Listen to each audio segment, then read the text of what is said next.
Welcome to episode 97 of Shane Talks. We are inching closer and closer, only two episodes to go before we wrap this puppy up. This has been an amazing journey. It's been a lot of fun. But before that, before we get there, I am joined, as always, by the greatest co host in the history of podcasting, Mr. Jason L. Mayer. How are you doing, good sir? Greatest? You've always Yeah, been the doing good. greatest, man. Doing good. You are my hetero life mate and the greatest co host I have ever had in my entire life. You are awesome. And we are joined by our former coworker who hasn't been on the show for like 3 years now. You were on our 007 episode way back in the beginning. You were on the Ninja Turtles episode, which was a blast. We talked for hours about Ninja Turtles. And then you were on one of our scary movie episodes. But yeah, it's been a couple of years. Welcome back, Brandon Yoder. How have you been, my friend? Thanks for having me back. I've been pretty great. I'm in med school now, so that's why I haven't been on for a little bit. Been You quite busy, but always happy to jump back on with you. absolutely, man. Like you had to be on this episode because like when we get into the bulk and the meat of the episode, like you texted me with an idea for an episode. It reminded me of a Facebook post that I put up years ago. So I went and found that post and I was like, your idea, this post, they go together. Let's make this episode happen. Before we get into everything on this episode, I want to say by the time this episode is aired, you will be 40 years old. But you turn 40 in like a couple of hours. So, Mr. Yoder, I just want to That's raise true. a toast to you. Happy birthday, sir. I am drinking the only beer that I had in my fridge, which is a Sun King Samoa beer. So I'm enjoying some chocolate coconut for your birthday. What are you sipping on, my friend? Thank you. I am drinking Legent tonight. It What is is Legion? it's a bourbon blend. Oh, I'm getting fancy for my 40th. I like it. Um, it's a Japanese whiskey blended with a bourbon. Oh, okay. So it's bourbon, you've got smooth when you first drink it, and then it gets a little rough. Japanese whiskey is kind of the opposite, smooth going down. So this blend is perfect. It's just smooth the whole Awesome. way. Awesome. That's super cool. Mr. Mayor, you have anything special for Brandon's birthday? I am having a vitamin water. Cool. Oh, come on. Sounds good, man. All right, let's get into kind of the format we used to do with the episode. We got a couple of different things to talk about before we get into the bulk of it. First thing I want to talk about is like recent stuff. Like Yader, what have you seen? I mean, granted, it's been 3 years since you've been on the show, so you could have watched a lot of stuff in that time. But is there anything you've seen recently that sticks out to you that you really enjoyed? Yeah, I don't get to the theater a lot these I days. mean, that Uh, med school is a busy thing. it is, it is. I think the last thing that I watched that I really enjoyed was the new Alien movie, Romulus Alien was really Romulus. enjoyable. Yeah, Yeah, absolutely. That I was a know good that's been out time. for like a year, but It's all right. uh, Jason, have you seen anything recently that you care about? Oh, Brandon sounded like he had something else he was going to throw in there. I do apologize for cutting you off, my friend. oh no, I was just going to say I've always been a fan of the Alien series, and I thought that one did a good job of kind of picking some of the best parts of all of them and making a good legacy sequel that can kick off like its own trajectory as well. So, before we get to Jason, let's stay on Alien Romulus for a second because I just read something recently. When you watched it, did you see it in the theater or did you watch it at home? I saw it in the theater. Okay. Because I've only seen it in the theater when I saw it with Jason, but I have heard that for the home version that the digital version that you can watch at home, apparently the Lance Hendrickson part of the film, they did very heavily CGI for the theatrical release. And apparently it did not get a very good like feedback from people. So the home video version, they've actually gone back to the original like prosthetic that they used when they were filming it on set, which was I can't remember. It was from a different movie. Like they had a Lance Hendrickson mold that was from a different movie, and they created a something to use on set for it. Yeah. Apparently that's what is in the home version of it now, and I want to give that a look and see because I that was kind of one of the things about the movie that I didn't really think was that great was because it was obvious a CGI Lance Hendrickson in the movie. So I'm curious to see how that looks. What are you laughing at, Jason? You keep saying Lance Henriksen, and it was Ian Holm, but it's okay. No. It's all right. I I was gonna ask. Ah, Well, so that's the only thing I was making fun of there, Shane, and because you kept saying it over and over again. I was gonna let it slide, and then you said it like three times, and I was like, no, well, I'm thank gonna you for correcting me. And I guess I get those was what are they even called in the Alien franchise? just android Synthetics? synthetics. Androids. Synthetics, yeah. Yeah. I guess I get them confused. I was on a different movie. My bad. Ian Holm. Man, I look dumb. So, Let's cut but all these that. are Let's start the whole episode over. We're gonna start everything over again. so the other Go ahead, interest Jason. that I just read about that was apparently they have scenes in that movie where not only did um oh my goodness, not only did the company, and why can I not think of the company's name? Wayland. Thank Waylon. so not only did the company find the floating xenomorph, they also found Ripley. And Really? apparently, there is a theory. Well, it's not even a theory. The director said you could essentially have a side movie that takes place at the exact same time as this one, where Ripley got thawed out and is on that ship, but ends up leaving in the exact same pod that she came in, essentially, so that she could get away from the ship before the ending happens. Oh Interesting. wow. I Yeah. remember Oh, I remember reading that you could see like in a shot somewhere you could see her little escape pod. But And that's the theory, or that's what the director said was like that's her leaving uh yeah, before what happens at the end happens. So oh wow. I hadn't read that. That's pretty cool. yeah, yeah, that's kind of crazy. kind of one of those intertwining things that, like Shane and I like to do when we were making those films that we did. So like, Right. oh, put this in the background and nobody's ever gonna know unless they Yeah. really pay attention. So but yeah, so that was what I just read just yesterday, I think. Well, So that's very cool information, along with what I said about Ian Holm. Because when I talk about Ian Holm, I just want to make sure that everybody knows Ian Holm is who I was talking about as the synthetic in the movie. All right. Anything else you've I, seen, I Yader, think before we go to Jason? uh I think Terminator is probably my favorite Ian Holm movie. He was really good in that as one of the cops, as I recall.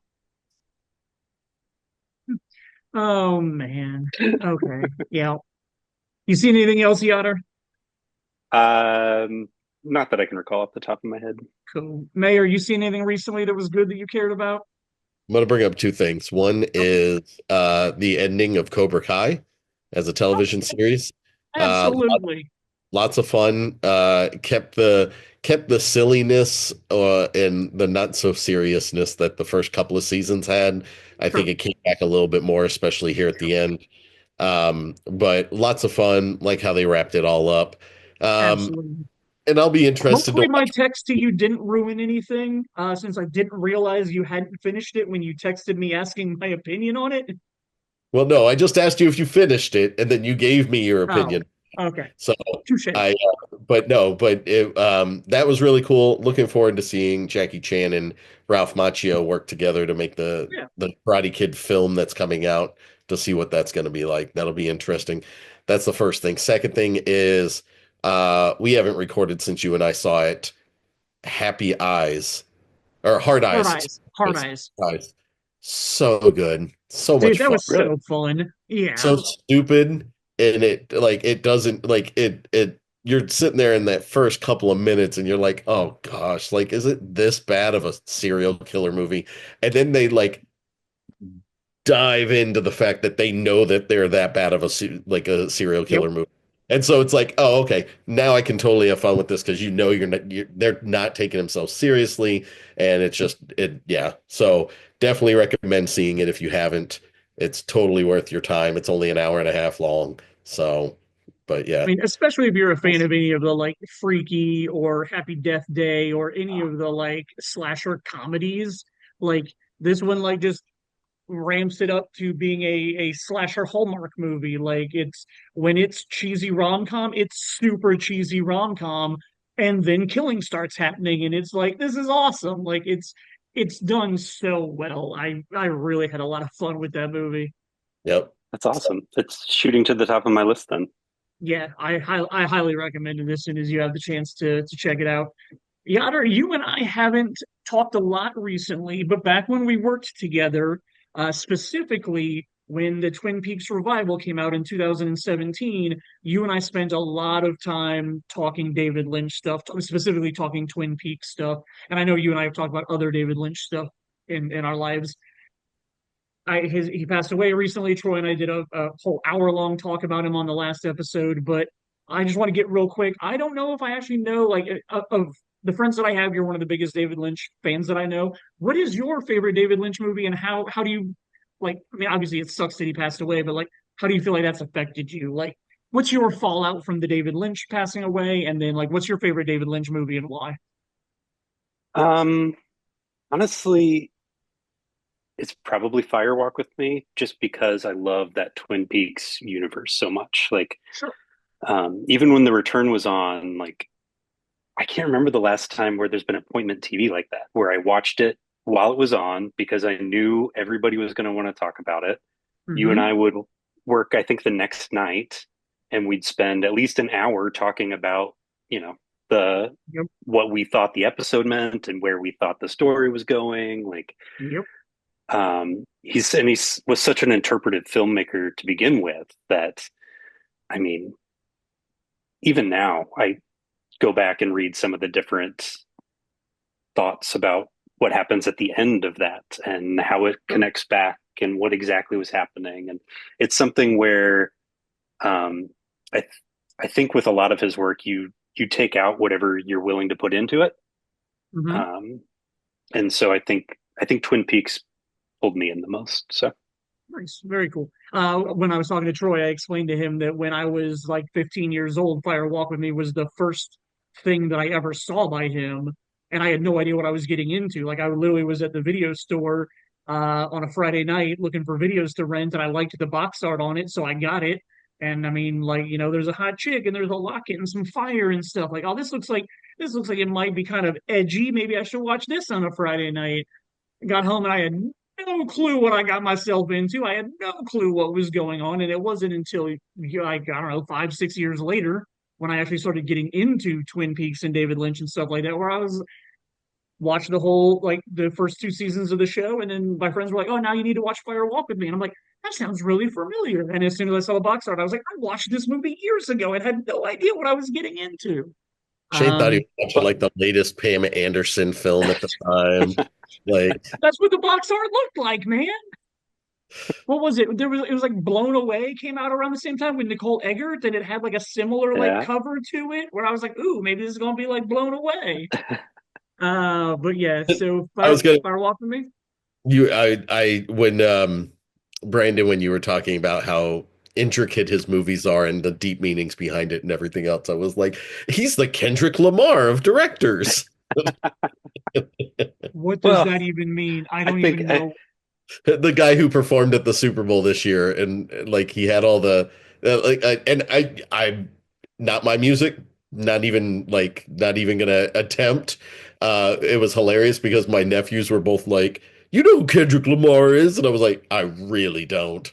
And they were like, "But he made the Drew was talking about how he made the Black Panther soundtrack," and I was like, "Oh, so I Oh, know some of his music." Like, I know him because he's on YOLO with the Lonely Island. oh, Like he that's did where I know YOLO? him from. Yeah, That he was did him? YOLO. That was Okay, him. okay. So I know another Kendrick Lamar song. Yep, But there you yeah, go. but then they started like doing all the music, and I was like, and it cracks me up to hear how many people are like, hey, this is what they call music. I'm like, man, you sound like, I don't know about you, but my parents did that all the time when I was listening to music, especially when it was R&B or rap when I was in my teens, that my dad was like, what is this? And like just would make comments like that. And so it kind of cracked me up because here I am watching the Super Bowl and I was just like, like I don't get the music and Neither that's do fine. I. It's not made Yep, for me. You know what? It's made for everybody. So if you like it, you like it. It wasn't an earworm for me. yep, So it was just kind of funny because then so Drew and I are watching the Super Bowl together and he's kind of trying to get me to understand who Kendrick Lamar is. And then my next nephew, who is 15, walked into the room and then just started like singing along and throwing his hands around, and he was like, it was they ain't me, they ain't us, or I think that's the lyric. And so I was just like, okay, well, like I mean, like it's popular with his crowd, like that totally makes sense. He's in his teens, totally get that. And then it turned out like the next week, I just kept getting all these interpretations in Facebook feed of like, this is what this meant, and this is what happened here, and that's why it's significant to over there. And I was just like, oh wow, okay. So like I said, the David Lynch of the David of Lynch. modern music. That's fair. It sounds like more people understand Kendrick Lamar than David Lynch, though, if your feed is full of it. Because what movie was it that they were working on where even Laura Dern was like, I have no idea what is going on in Inland the Empire. script. Inland Yeah, Inland Empire. Yeah. Empire. Well, Yep. and No, like, I have no idea what's going on, but I love David, so I'm here. Yep. and I made a reference years and years ago about we were talking. I think it was our director's episode, and I just made the fact that like, I was like, Christopher Nolan is David Lynch with money. Like, like he's just like, I'm gonna take this idea, I'm gonna run with it. He's a little bit more mainstream than David Lynch, but it's like we'll give you an unlimited supply of money, do whatever you want with it. And he's just like, cool, I'm gonna go make this movie about Oppenheimer that like, and it's more of a courtroom drama than anything else. And it's just like, what? And this is a blockbuster? How did you pull the like Nolan, how did you pull this off again? Like, That's um, fair. but yeah, I always I, felt that's a good comparison. So, Yeah, when Lynch passed away, I watched a bunch of stuff on YouTube, just different interviews and people talking about him and whatnot. And I found an interview with him, and obviously he's notorious for not talking about the meanings behind his movies and stuff like that. But somebody had asked him, like, we don't understand Inland Empire. Like, what was going on with Inland Empire? Like, what is going on? And he was like, anytime I just had an idea, I would just write a new scene and we would just go add it into them. Like I would wake up and I'd have a dream and we would just go, I'd go write something that day and we would just film it. Like he literally, like, he didn't really have a plot to the movie. He just made up whatever the fuck he wanted to and just shot it. Like, yeah, I don't think Inland Empire really has a meaning. And then like I know he used a lot of that like what's the short he did online called like Rabbits or something, where it's like oh the yeah, three rabbits. Yeah. rabbits in their apartment, and he just decided to randomly cut that short film into Inland Empire for no reason. Like You need to fill the some guy time. did a lot of stuff that I really do like, but there is sometimes where I'm just like, bro, you just wanted to be as weird as fucking possible. I don't get it. Well, we are going to be talking about remakes and reboots and redos and stuff like that as the episode goes on. There's a pretty huge, significant one that got announced recently, and like, I don't know how big of a Buffy fan you are, but I know Jason is a huge Buffy fan. So, like, I'm curious your thoughts and feedback and how you feel about it. If you want them to even do it, or like if you're excited about it, cautious. Jason, give me your Buffy thoughts. well, it hasn't been greenlit yet. It's just a pilot order over at Hulu, apparently. So, I'm cautiously optimistic.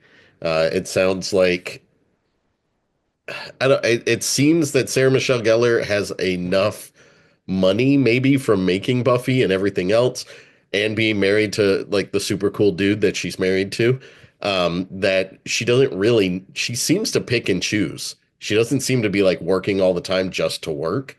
Yeah. Um, so I'm cautiously optimistic and super kind of excited about it because of the fact that if she's jumping on board, especially with how she was against it for a long time.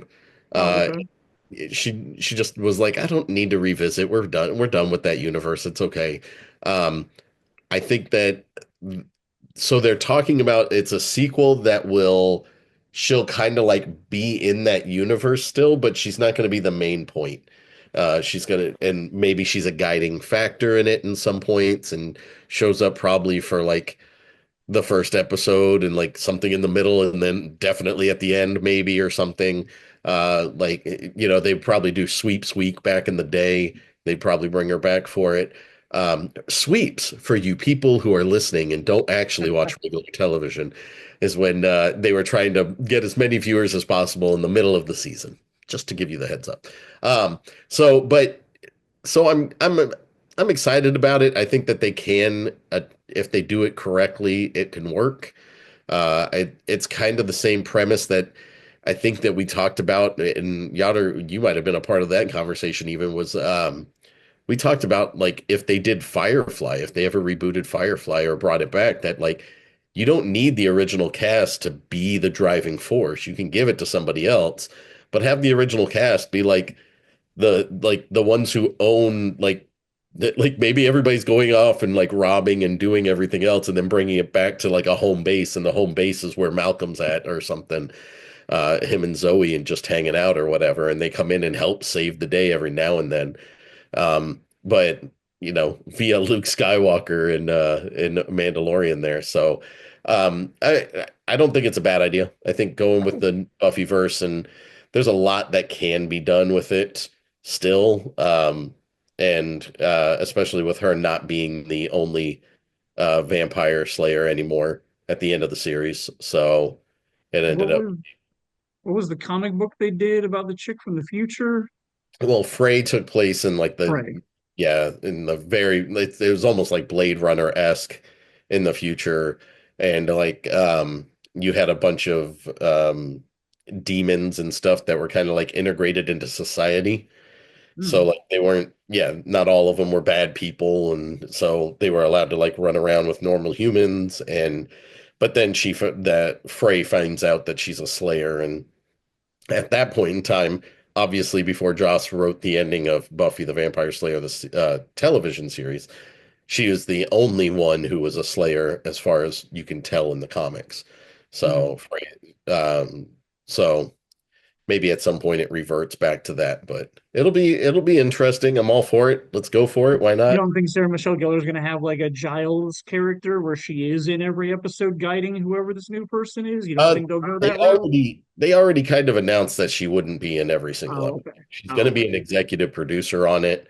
It's going to be all run by females. The executive producer and showrunner are, I can't remember who it is.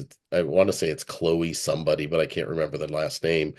Um, but yeah, they so it's going to be a female run thing, which sounds cool to me. Like if you're talking about Buffy, why not? Like if Sure. it's good writing, I don't care who's writing it, right? Like I don't care if it's male or female, as long as it's good writing. Sounds So like I might actually have to make the time to get past the episode that I stopped at. What was it, the pilot that you stopped at? Like how No, no, far? no, no, no. No, no. I made it quite far. And I made it to an episode. So are you a Buffy fan, Yatter? Uh, no, I've been shown Yeah. some random episodes, but I have not like sat down Gotcha. and watched through it. Okay, okay. think you're in season Uh, five, Shane. what's that? Think you're in season five? Is that out of 7 seasons? Yeah, I think so. Okay. So like I'm like halfway through season 5 and there's a major event that happens that like Jason told me about. Not like he was spoiling it, but like I knew that this happened because when it happened it was a big deal. I remember Jason explaining to me why it was a big deal because I it happened way before I ever started watching the show. And so like I get to this episode and this thing happens that I already knew was going to happen. A character dies. I'll just put it that way. A character on the show dies. I knew this character was going to die eventually. I just didn't know when. And we got to the point where this character dies. And then, this is a TV show that's all about magic. And then they explain to you why, even though this character dies and other characters have died and been brought back to life, why this character can't be brought back to life. And it's just like emotionally like wrecking. And then I was just like, I don't really feel like I need to watch any more of this show. Like that was really rough. And I mean, like they do when I did finally start watching Buffy and like getting through the show, like obviously years after everybody else, I was way behind everybody else, but I was watching it. And there are a lot of really good episodes. There's a lot of really good story arcs that they've got with their villains throughout the show, throughout some of the seasons and whatnot. But like this event happening, and like even though I knew it would eventually happen, like it just hit me in such a way I was like, I don't need to watch this show anymore. I can stop right here and I'm good.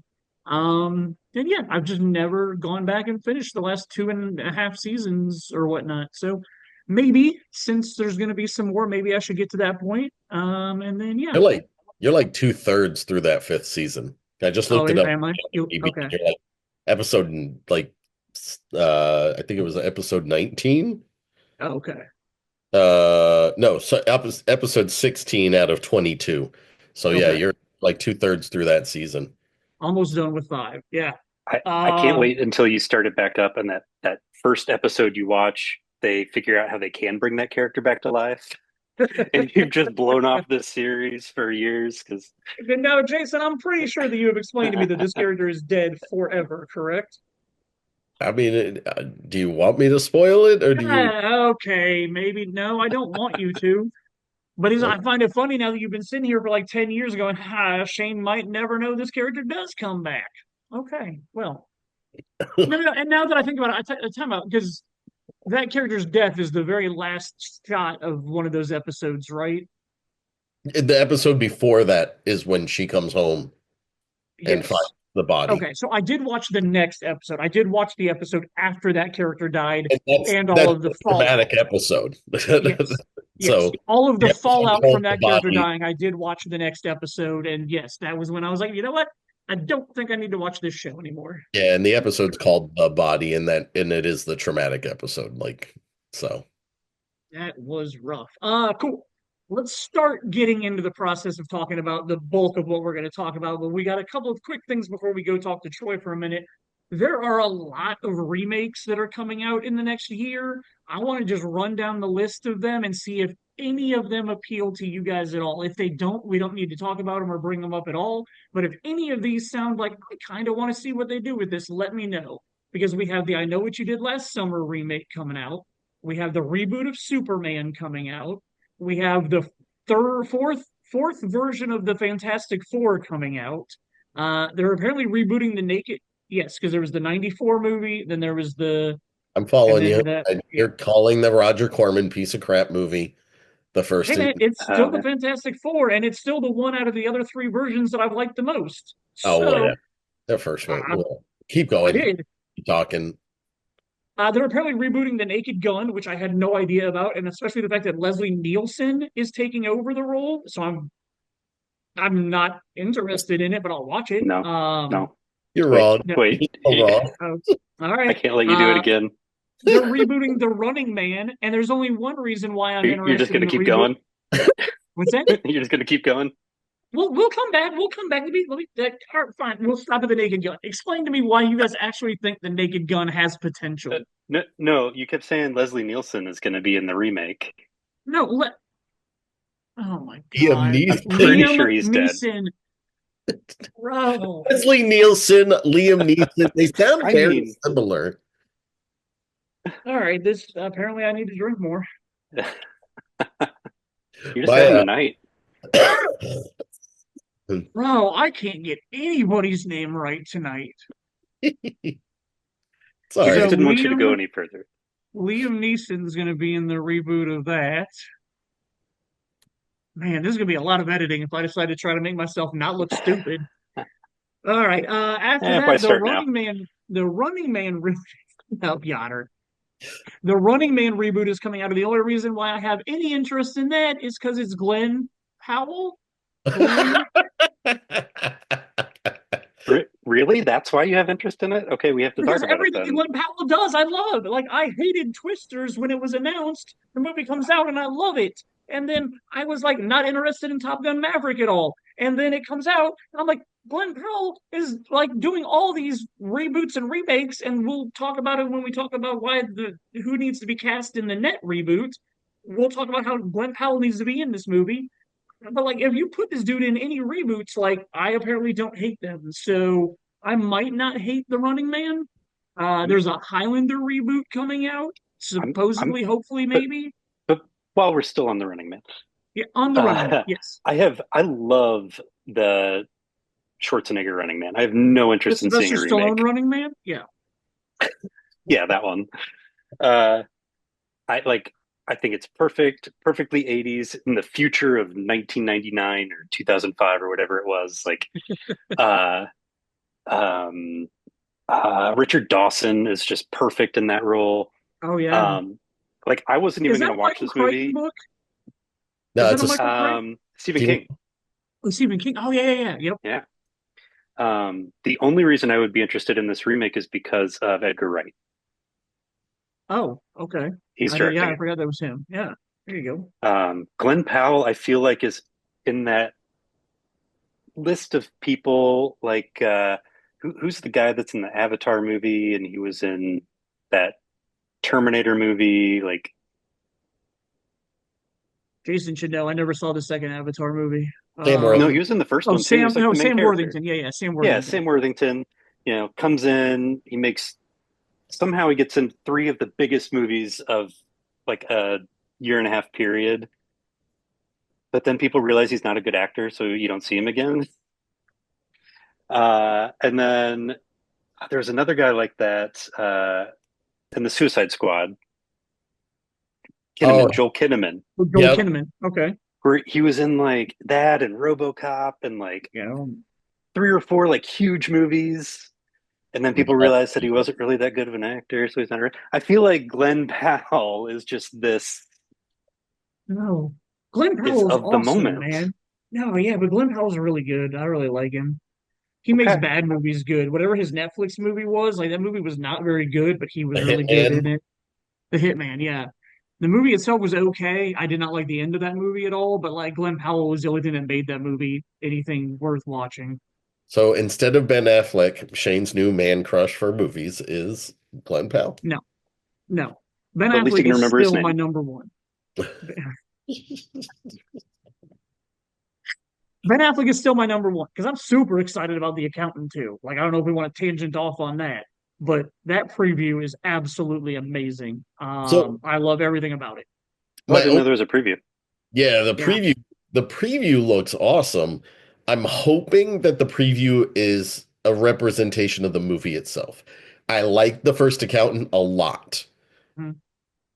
I don't necessarily need to see a second accountant movie where he's distant and everything else. If you go from Alien to Aliens and you just are like the accountant's this and the accountant two is an action shoot 'em up movie where he's Sure. hanging out with his brother, I am like literally I will be like yes, thank you. Like, because I don't like, yeah, you can show in the trailer, Yoder, they show like the awkwardness between him and his brother, Yeah. like while they're like trying to talk and hang out or whatever, and it works and it's fine. I totally want to see just a shoot 'em up movie. Like, I want to see him go John Wick with his brother Yeah. on everybody that they need to go after. So that's my hope and prayer Yeah, I agree for with you on that. so. I mean, it's disappointing that there's no Anna Kendrick in the preview, so I don't know if she'll be back. But I heard a rumor that she was talking about it. I don't know if like they might just be keeping that a secret on the side. Who knows? So again, that was my only disappointment with the trailer. The trailer looks awesome as like a movie, and I agree with you. If they make it an action movie, I'm all in. I think it looks great. I enjoyed the first one. Again, like it's not my favorite Ben Affleck movie, but I liked it a lot. Like I thought it was really well done, especially like his character development and like they really got his nuances for like his mentality really well, in my opinion. Like how he has to have things a certain way and the things that he does and stuff like that. I really love the first movie. And I agree. The way him and Barenthal play off of each other in the preview, at least, if I get a whole movie or 75% of a movie that's got that in it, that's going to be a lot of fun. That's going to be really enjoyable. yep. So so you wanted to go down this list. So yeah, So what Netflix is doing a last Frankenstein remake, and oh, then they've announced that is it Bryce Dallas Howard, I think, is doing a Chronicles of Narnia reboot. It's some female director. It might not be Bryce Dallas Howard now that I say that out loud. There's a female director who is taking on a new version of the Chronicles of Narnia, which okay, like the last round of them by that Christian group wasn't terrible, but like I grew up with the animated ones and loved them, so I'm not sure Did if I they really ever will care about a live action version. did they ever finish that last version? I don't no, think so. I think they got like four movies deep. Yeah. either three or four, I know three like or a different production company took over at one point too. yeah. Yeah. So it was Warner Brothers, I believe, who started it, and then Disney, Fox, or no, it might have been Disney then Fox, which is why it ended up going back to Disney. I can't remember who did Hmm. the first one. But I love the cartoon version from growing up. I always Absolutely. thought it was a really good movie. So, yeah, so Disney did do the first two or three, and then it went over to Fox, who did the last one, which was like Voyage of the Dawn Treader. And then after that is when it ended up going over to, it went back to Disney when they purchased everything. So, yeah. Greta Gerwig, sorry, there we go. Greta Gerwig is doing the new versions that will come out Oh, in next year Cool. from Netflix and Walden Media. And for some reason, I feel like Walden Media was who did it the first time. Yeah, they were. Yeah. Okay. I'm not sure exactly how Walden Media works into everything, but Yeah. Walden Media and Fox 2000 did it the first time. and I mean, Greta Gerwig did Barbie, and now you're Yep. gonna pay her to do this entire series. I mean, could be I'd interesting. give it a shot. Why Yeah. not? Anything else on this list that you guys care about at all? Like, Jason, I know you're a huge Superman person. How'd that Superman trailer influence you towards whether you care about that movie or not? I'm gonna hit pause on that. I know what you did last summer. Cool. This is one of my favorite movies from the late 90s. I remember seeing this opening weekend. A bunch of us friends went, uh, and um, and I love Sarah Michelle Gellar, so I got my crush on my Buffy, and um, it was a fantastic, fun film. It's not it I don't know. It kind of followed in the footsteps of Scream, but I mean it a little bit. So this is a sequel, I guess, to I Still Know What You Did Last Summer, because I don't know if they actually are considering that canon or not at this point.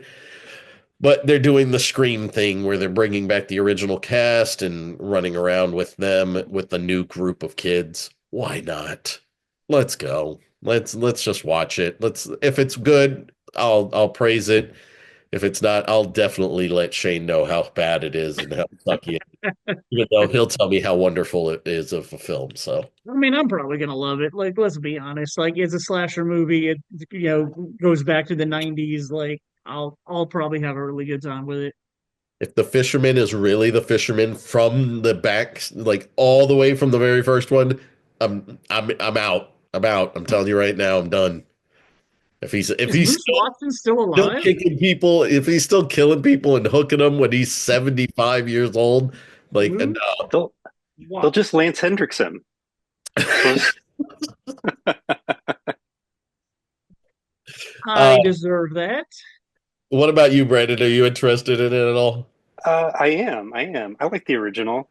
Um, they're doing that Halloween thing though, where they're using the same name.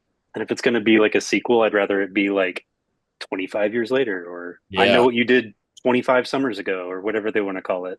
yeah, I agree. They did the same thing with Scream, the Yeah. fifth So, Scream. real quick, while we're on this IP, did any of you guys watch the Hulu series? I know what you did last summer series. Okay. Nah. It wasn't terrible. I'm not telling either of you to rush out and watch it, but for being its own thing that had nothing to do with the movie and it still has nothing to do with the book, it literally it is based on a Lois Duncan book that literally neither the film franchise or the TV series follow what happened in the book at all. Uh, the movie kind of has bits and pieces of like this is where it happened and it was in a fishing town and this and but like who the killer was and why they were doing it completely different from the book. But like the movie as its or that's the TV series as its own thing was not terrible. It's one of the we're gonna slash somebody every episode, somebody's gonna die, you're gonna have more red herrings, and then that person's gonna die, and it's the who did it and why. Granted, the why is pretty obvious. Like it's pretty obvious early on. And then I was like, I'm pretty sure I'm right about this, and I was. So whatever. But like the Hulu series wasn't terrible, but I'm not telling either of you to rush out and watch it. I don't think it's great, but it was an okay afternoon of marathoning all those episodes. That's fair. Superman. Continue with anything else you care about, guys. So Superman, you asked me specifically about Yeah. this. I'll tell you, I'm not excited about. I haven't liked any movie that James Gunn has done except for like Guardians and was it Slither? Yep, Slither. I think those are the only movies that I actually enjoy anything of. His Suicide Squad was god awful for me. Mm. I wanted to like it. I was pumped. I was like, "Oh, it's Guardians in the DC universe," and it was nothing that I enjoyed at all. And my nephew hates me for it because he loves John Cena and Peacemaker, and I'm just like, John Cena can't act his way out of a paper bag. So, like, I don't know why you love him so much just because he was a wrestler. Did did you But like the Peacemaker show? I did not watch it because I was so disinterested in like James Gunn stuff that I was just like, this is not something I'm interested in. So I It hear it's it it, good. it's like it's very serious. Like it has its funny moments, but it's like a very serious thing, which I think when you put that next to the silly movies that you were talking about, I think it shows his range that he hasn't had a chance to show yet. So maybe he'll be able to kind of sprinkle that throughout the new DCU or whatever they're calling it. And but the latest trailer, I liked certain aspects of it. I really dug the way that they redid John Williams' score with the guitar. I thought that was kind of a cool, like homage, but new because it's hard. And I can't remember who I was talking to about this years and years ago, but Man of Steel came out. And somebody was like, I hated the music for Man of Steel. It was probably Shane just because he hates everything about that movie. And Gotta be. but I was like, I actually love the music of Man of Steel because of the fact that it wasn't Hans Zimmer trying to even get close. Like, if you watch Superman Returns, John Ottman was literally just like, I'm going to take John Williams' score and just add a little flair to it, and that's it. Hans Zimmer was like, no, I ain't touching that score. Let me do my own thing over here, and I loved it, and I thought it's a wonderful score. I still listen to it, um, and but to do the different twangy guitar and stuff on it, and I've never seen Crypto in a live action show or a movie. So I thought that was kind of interesting and I'm all for it. My only issue with this movie is the fact that it looks like yes, it's setting up the DC universe, but like, do we need like how many side characters do you need in one movie? Like, this is a Superman movie. How about you just make it about Superman? Just for one just let him be his own dude for one movie instead of already jumping into the Marvel way of doing things where it's like, oh, all these people have to show up in a movie so that you kind of like it. So, and I definitely see your point, but at the same time, like I feel like it's almost anti-Marvel because if they're trying to reboot the DCEU, like Marvel did, everybody gets their own movie and has nobody else until we bring them all together for the Avengers. So if they're doing this and they're like, hey, there are a bunch of other heroes that are in this universe, we want you to know that he's not the only one and we're aware of everybody else. Like, I imagine Nathan Fillion's going to have one scene in that movie, which he looks terrible, so I'm not worried about that. But like, I assume that most of these other characters might just have one scene where he happens to run into them, or they need his help, or something. Like, I think it's more to just establish that like he's not the only special person on Earth, maybe. that's fine. My only issue with that is like I can't get a Marvel movie now that is just one person. Okay, sure. Like you don't get that anymore. And it's like, you know, so and like I said, I'm worried that they're already jumping two steps ahead instead of setting up their universe properly. But who knows? Maybe I'm all wrong and maybe finally I'll watch James Gunn movies and I'll love it and then I'll be like, this is the best Superman movie of all time, even better than Christopher Reeves. I don't think that's possible, but Well, that was yeah. actually going to be my next question. I was going to say, who is your favorite Superman of all of them? And sounds like it's Christopher Reeves. Christopher Reeves, like it's really weird because it's just like Batman, right? You have so many different aspects that you could be like, oh, I really like this or that. Christopher Reeves laid the groundwork. I mean, it's wonderful to watch him like collapse down and be all mousy when he's Clark, And then like even like when you're at when they're in the honeymoon suite in the second movie, and he immediately, as soon as he takes off his glasses, is like he like straightens up and his chest puffs up, and it's just like holy crap, like that to watch that transformation while he's like literally just I'm gonna tell Lois right now, and he's just like transforms right then is amazing. But like Henry Cavill, like he like especially when he's Superman is just like almost like the perfect Superman casting as far as like the look of him and the size of him and everything else because he should be super imposing. But like I mean when you're Superman, but he's also super muscular and everything else, whereas Christopher Reeves didn't have any padding and wasn't super muscular, but like I still like his transformation. So there's definitely two different aspects there that I really enjoy. So As Brandon long as Routh, we all agree that Ben Affleck is the best Batman, that's all I care about. I was gonna say Brandon Routh was okay, and was trying too hard to emulate what Christopher Reeves did, and that's not his fault. That was definitely probably a directing choice by Bryan Singer. So, but I agree. Uh, I really love Ben Affleck's Bruce Wayne more than his Batman even. Just because of the fact that Batman shouldn't kill people and he didn't have a problem killing people at all in that universe. That was my that was my only main issue with it. But like he was again, that one he's super decked out and super buff, and Bruce Wayne should look like he when he walks in the room, he commands absolutely everything. Like he's a billionaire and he's Batman. So like he's definitely got to have that edge to him where everybody would be like, "Oh damn, look, Bruce Wayne just walked in, man." Like like everybody in the room should be stopping and all the girls should definitely like have to go to the bathroom afterwards. So like And Shane, Yeah, I mean, no and shit did. I didn't know Shane was a girl, but apparently he's now coming out as a trans man. So I didn't say that. I just said I got a thing for Ben Affleck. He makes me wet. You got her. What's on this list that you care about?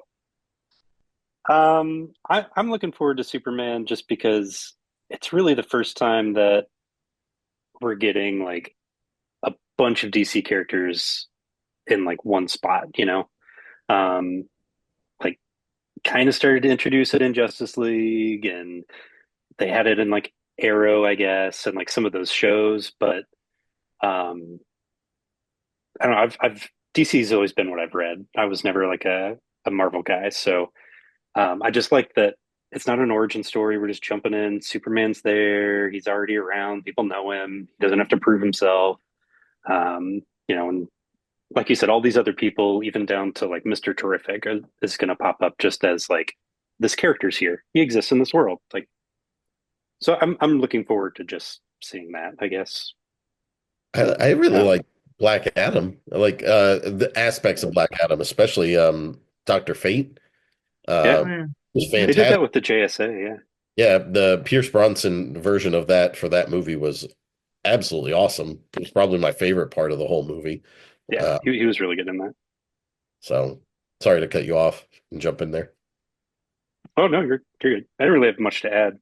Um, I hope Highlander works because I want to see Henry Cavill have a successful series. I really like him, and I mean Witcher I guess is successful, but it didn't follow the material, so he got upset and left. Like I don't Which know. I find really interesting. Like, good for him, but that was the weirdest thing to hear that he wanted to leave because of that reason. Yeah, so I don't know. I hope it works out. I haven't seen the original. I don't have any ties to it, so You you you haven't seen the original Highlander. I haven't. I Wondering if highly recommend watching the original Highlander. It's Okay. really good. Like really good. The downside to the Highlander is when you set up a movie where the whole premise of the movie is there can be only one, and at the end of that movie there is only one, and then you decide you want to do four more movies and another TV series, and there's not just one. Like that's a big problem, and I kind of hope that they avoid that with this movie if they think they're going to make it into a franchise. Like maybe come up with a new tagline other than there can be only one That's fair. because that was disappointing. But like overall, like who's the dude that plays the Kurgan? Oh my God, I'm drawing a blank on the guy's name. I could see his face. Oh my Um, gosh. he's awesome. Clancy Brown. Clancy Yes. Brown plays the Kurgan, and he is amazing. And then I mean, obviously, too, it's Sean Connery. Like, how can you not want to see James Bond playing Scottish? And like, He's man, playing He Spaniard. doesn't have to pretend to hide his oh accent in yeah, that one, I guess. apologies. No, no, I apologize. He's Scottish playing a Spaniard. Thank you for correcting me, Jason. Just Okay. another thing on this episode I got wrong. Man, it's a good thing we're wrapping this show up. Hey, this I will say that I hope the new Highlander movie is has nothing but a Queen score because if it does that, then it will it I like that will make it because that first movie and like the way they use the music in that first movie is like I just watched it again like probably like 4 or 5 years ago. I think it was during the pandemic, and it was one of those things where I was like, this movie can't be as good as I thought it was. And then I'm like watching it, I'm like, oh yeah, it totally is that good, especially with the Queen music kicking in at the Hell time. yeah. And because Nice. one of the things I love about Queen is the fact that they morph so often into different genres and sound, and it totally works in that movie. So yeah, I definitely recommend doing it or watching it when you have the time. Nice. Highlander. I'll And I put it know on I the don't want the list. series. Here we go.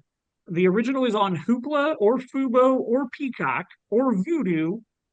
Most of them with ads, unless you're on Peacock, where, well, and Hoopla, I don't think has ads after the movie starts. But dude, even if just give it the first 5 minutes, that opening scene in the parking garage is just so dope. Like, if you don't like the first 5 minutes, I mean, no, because you can't even get into Sean Connery for like 20 minutes into the movie.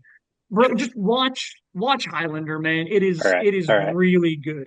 You don't need to watch anything else. If you like the first one and you want to talk about the two different versions of the second movie, we can talk about which version of the second movie you should watch because there's a theatrical Yeah. version and then there's a director's cut, and they were literally two completely different movies, literally to the point where one involves another planet and another one involves the future. So if you like the first movie, we can start talking about where to go with the Highlander. But yeah, the first movie is definitely worth your time. Jason, why are you looking at me like that? Nothing, we're good, man. Naked Gun, why not? I mean, the only problem is like it's been so long that like, is anybody even going to remember that the Naked Gun existed? Yeah, Like, and they're putting Leslie Nielsen in the Naked Gun reboot. if Yeah, they, Brilliant casting. I don't know.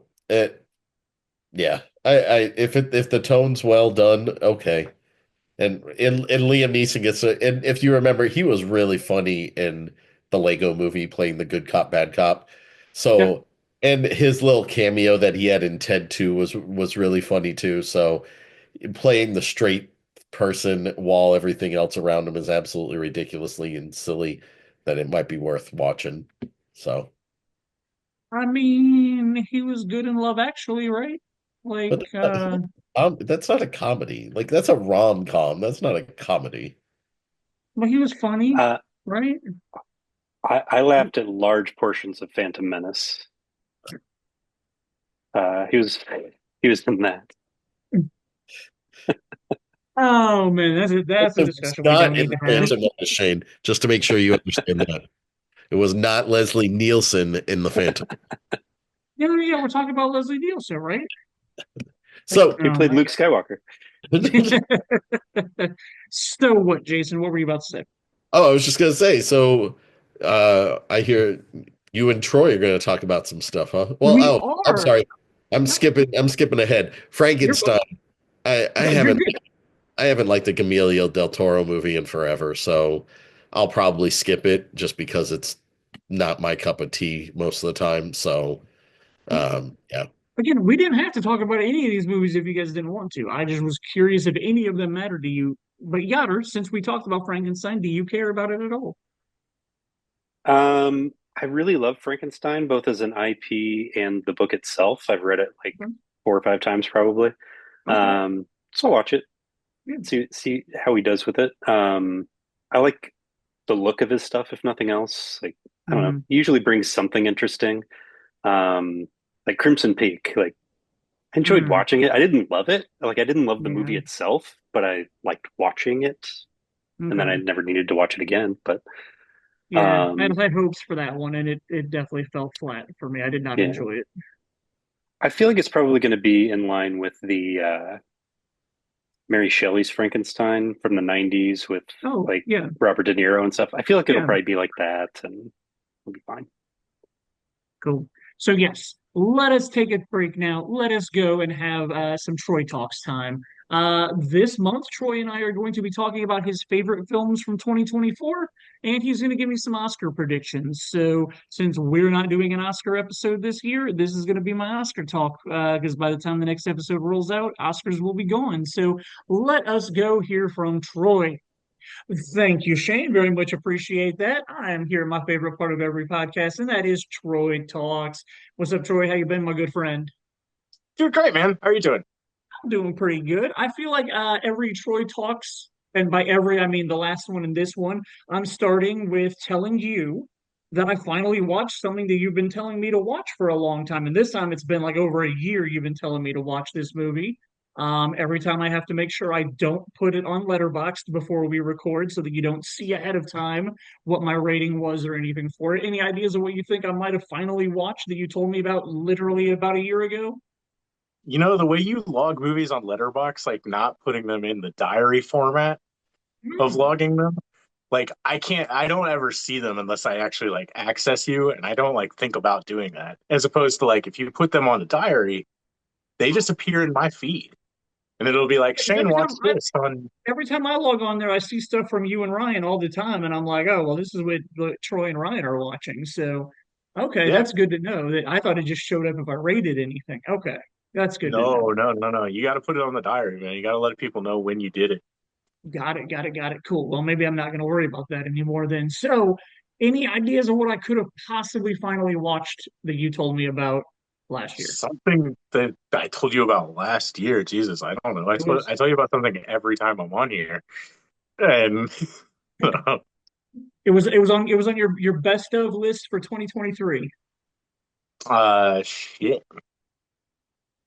Was it high on that list?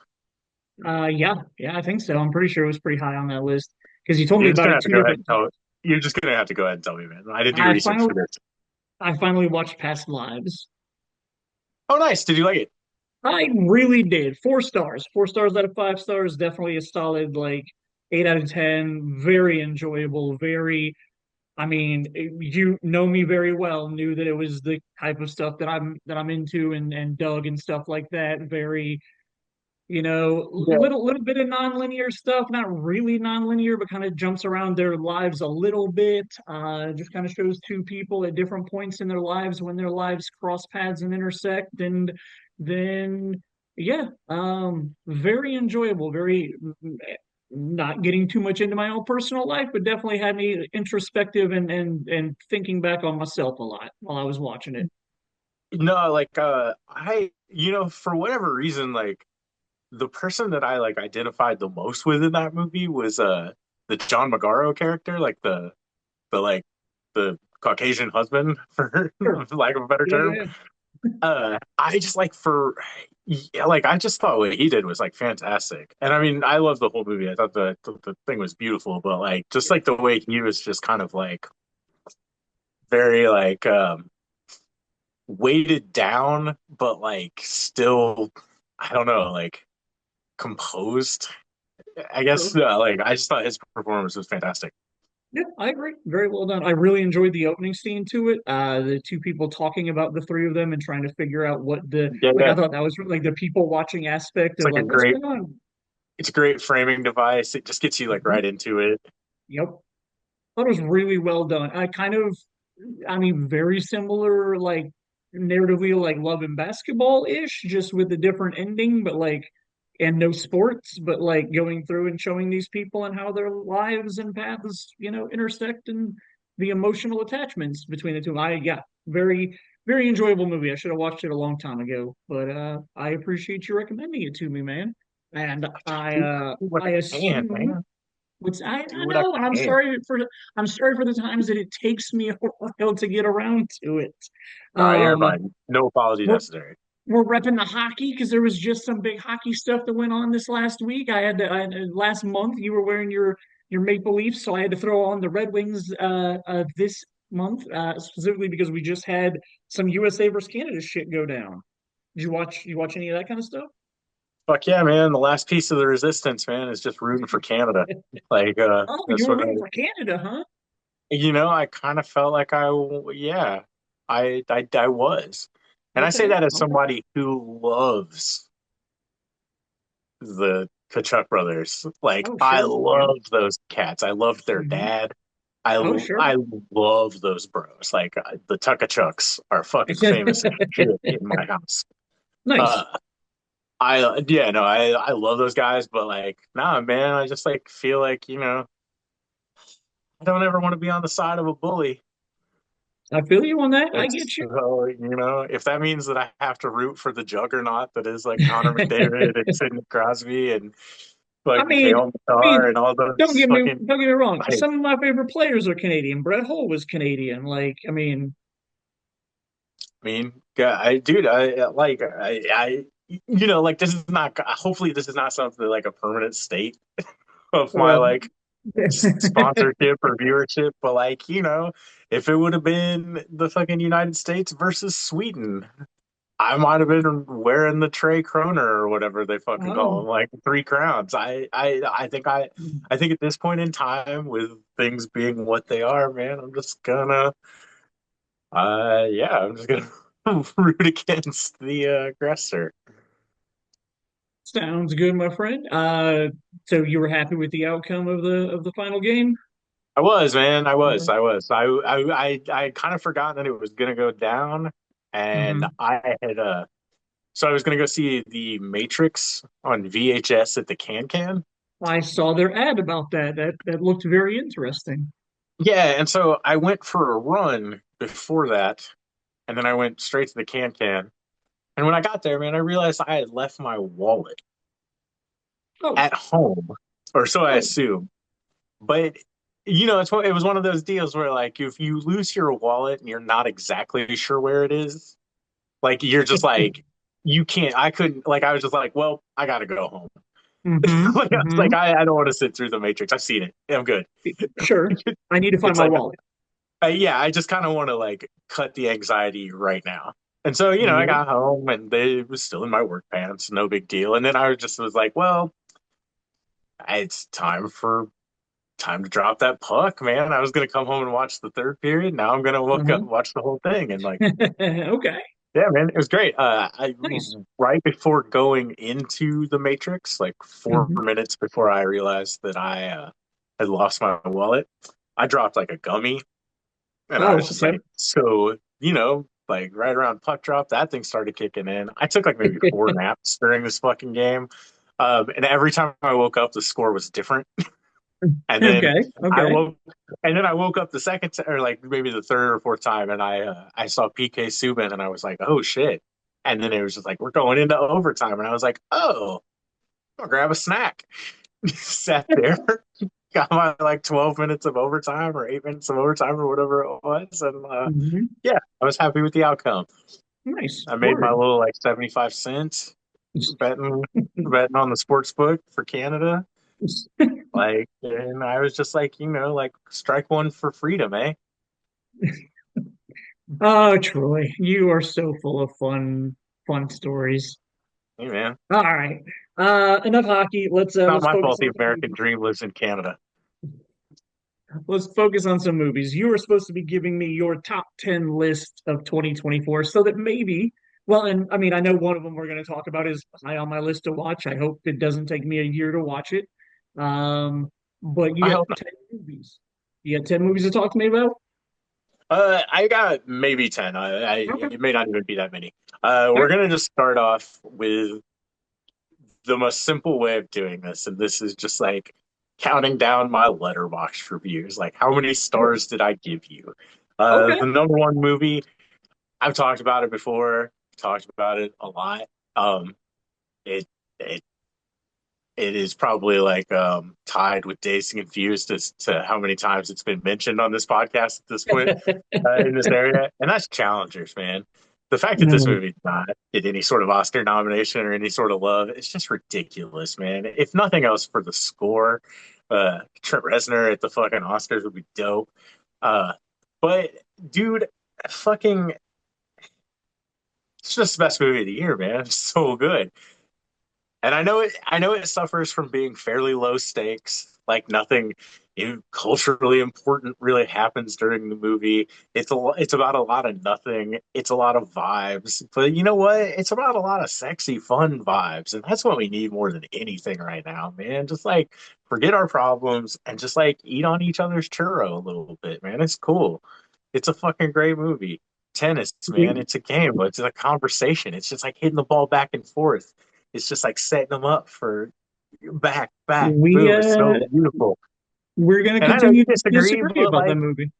you're wrong, and that's Okay. fine. We can agree to disagree on that. We Um, will definitely agree to disagree on challengers. so that currently that is the only 5-star movie from my last year. I saw it like 5, 6 times, whatever. Um, number two, and Number this two. is a movie that like if it does not sweep multiple Oscar categories, like I will be so disappointed because it is the only real quality movie that is nominated for an Oscar this year, and Okay. that is Honora. And that is the one that is on my list that I very much want to see. Before we started recording, I looked it up and it's not hitting streaming until March 17th, which is And after the I Oscars. hope when you see it on Hulu, it says Best Picture winner Honora. Well, I think I'm Otherwise, fine with I think I might otherwise actually we break will down and fail. pay to watch it. Like Unless I it says want to like, rent it. unless it says like 5-time Oscar winner or some Ah, shit like that. That's fine too. Like I need these things to happen. I want Sean Baker to win all four to okay. in one night and just be the first guy to ever do that. He is like the most compelling voice in current American movies. He does them all himself. He is the epitome of an independently financed filmmaker. He will make that bitch on an iPhone if he has to. He has a vision.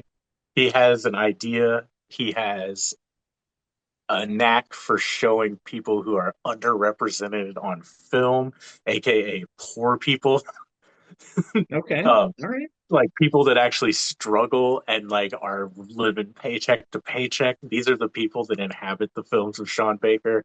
These are the people that inhabit Honora. Honora has more to say about the current status of questing for the American dream than any other movie that came out this year. Oh wow. Okay. And I like Mickey and Madsen a lot. the results are not good. Like as far as the quest for that dream. Okay. Yeah. Number Definitely three. planning to watch that as soon as I can. I give that like a good solid 4.5. Like if I see that again on a good day, it'll be a 5, I'm sure. Gotcha. Um, no real complaints. All right. The number third movie on my list, I probably talked about this last time. I may have. I've talked about it before. A movie called Ghostlight. It is a Yes. regionally produced movie that came out of Chicago.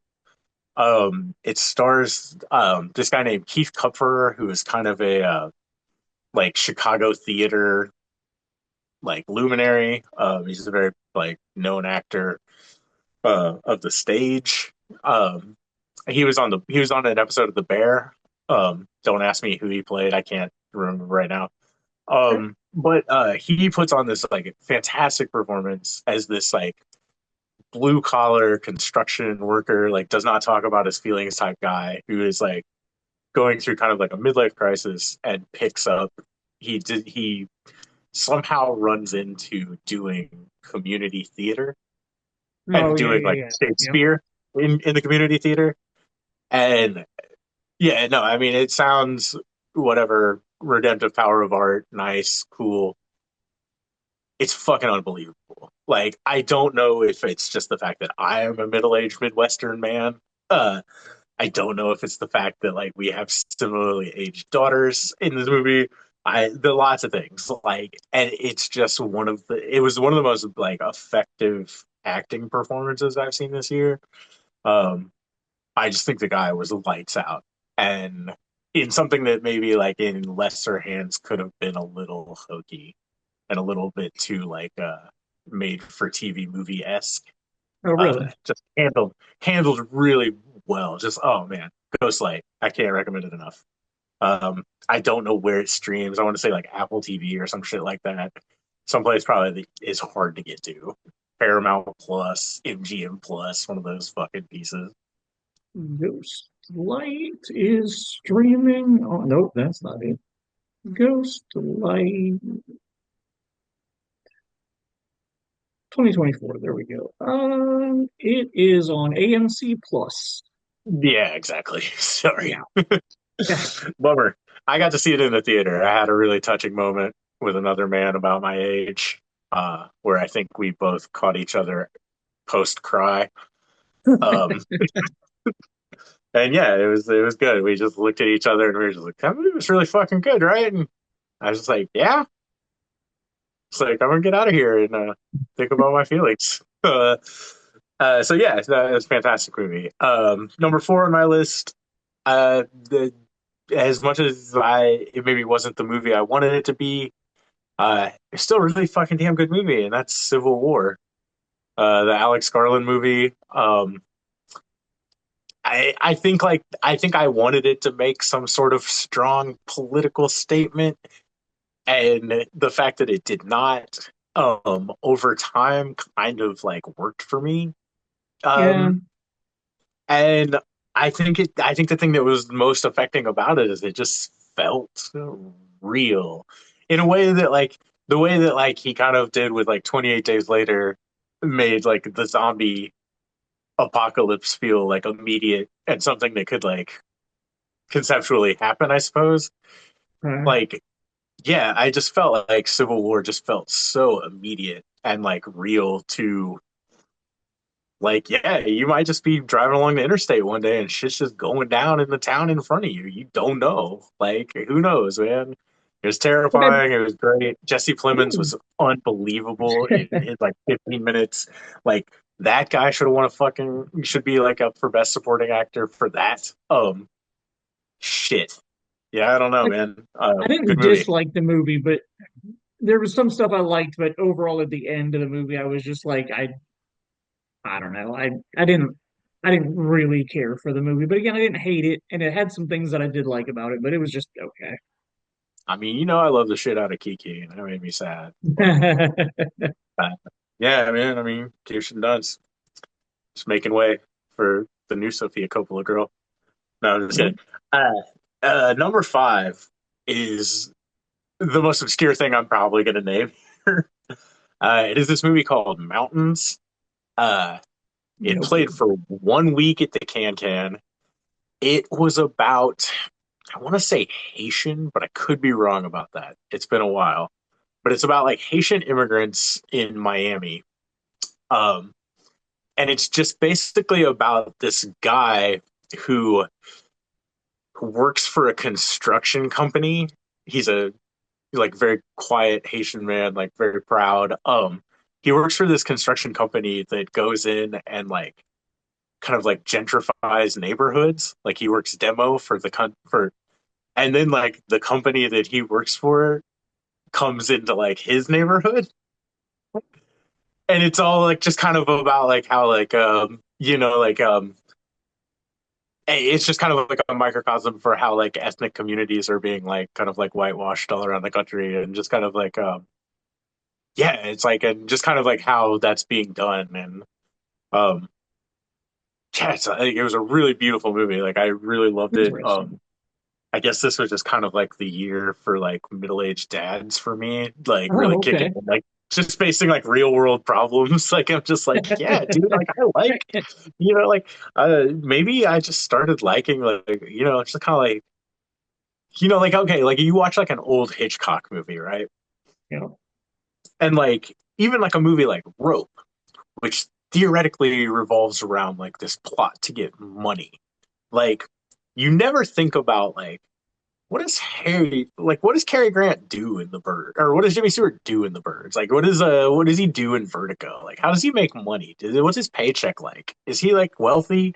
Is he this? And people are just like neutral and like I don't know, man. For whatever reason, like that just has been that just has felt like really synthetic to me when I see it lately. And I'm just kind of like I find that like like if you look at like what I've liked is like challengers is like the opulent side of that. It's like we're talking about like the world of tennis where you're like making cash and like you live this like very like whatever lifestyle. But even one of the guys is on the challengers tour, and so like you see this like socioeconomic disparity in there. And like Honora is obviously like a Russian oligarch and like a sex worker, and so you have this economic and like I just feel like this was a year for me that like I was just kind of like let's be real about who people are, man. Nobody's got any money. Everybody's living off credit. We're all basically just fucking one mishap away from being homeless. Like it's just like well, let's just own that now. And that's the world we live in. It's real fucked. It's like borderline borderline dystopian. And yeah, like so looking on that. Word. Um let's see. Movie number 6. All Movie number right. 6. A happy one.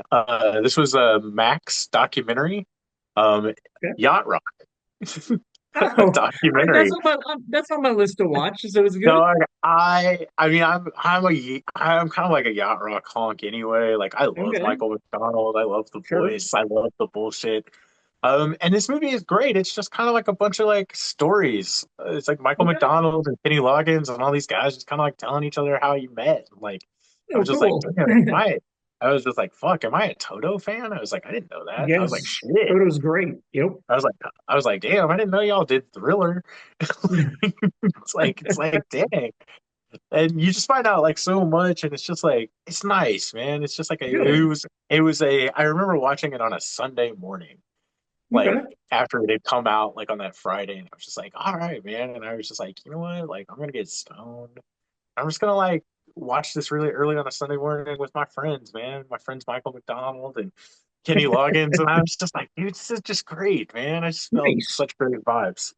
It It is was like, awesome. Yeah, it's on my list to watch. I definitely want to see yeah, that. I was just like 4 stars, and it could just be because like I don't know that it broke any creative ground, but man, it made me fucking happy as shit, and that's all I cared Nice. about. No, that's awesome. And then my last like kind of like 4 star big long banger movie is a little Indian movie called All We Imagine Is Light. Um, Yeah. Wow. Okay. Yeah, never even heard of it. this movie should have been nominated for an Oscar, but because of what it deals with and the way that like international movies um are like judged, like they're entered by country, and each country can only enter Wow. one thing Okay. into the pool of the final 6 nominees. And Yeah. so this movie is about like kind of like essentially like women's rights in India, Oh, um, okay. and just kind of like like there's still like a lot of like arranged marriage type things, and like there's like still a caste system where like you're not really like allowed to move up like socioeconomically. Another socioeconomic banger.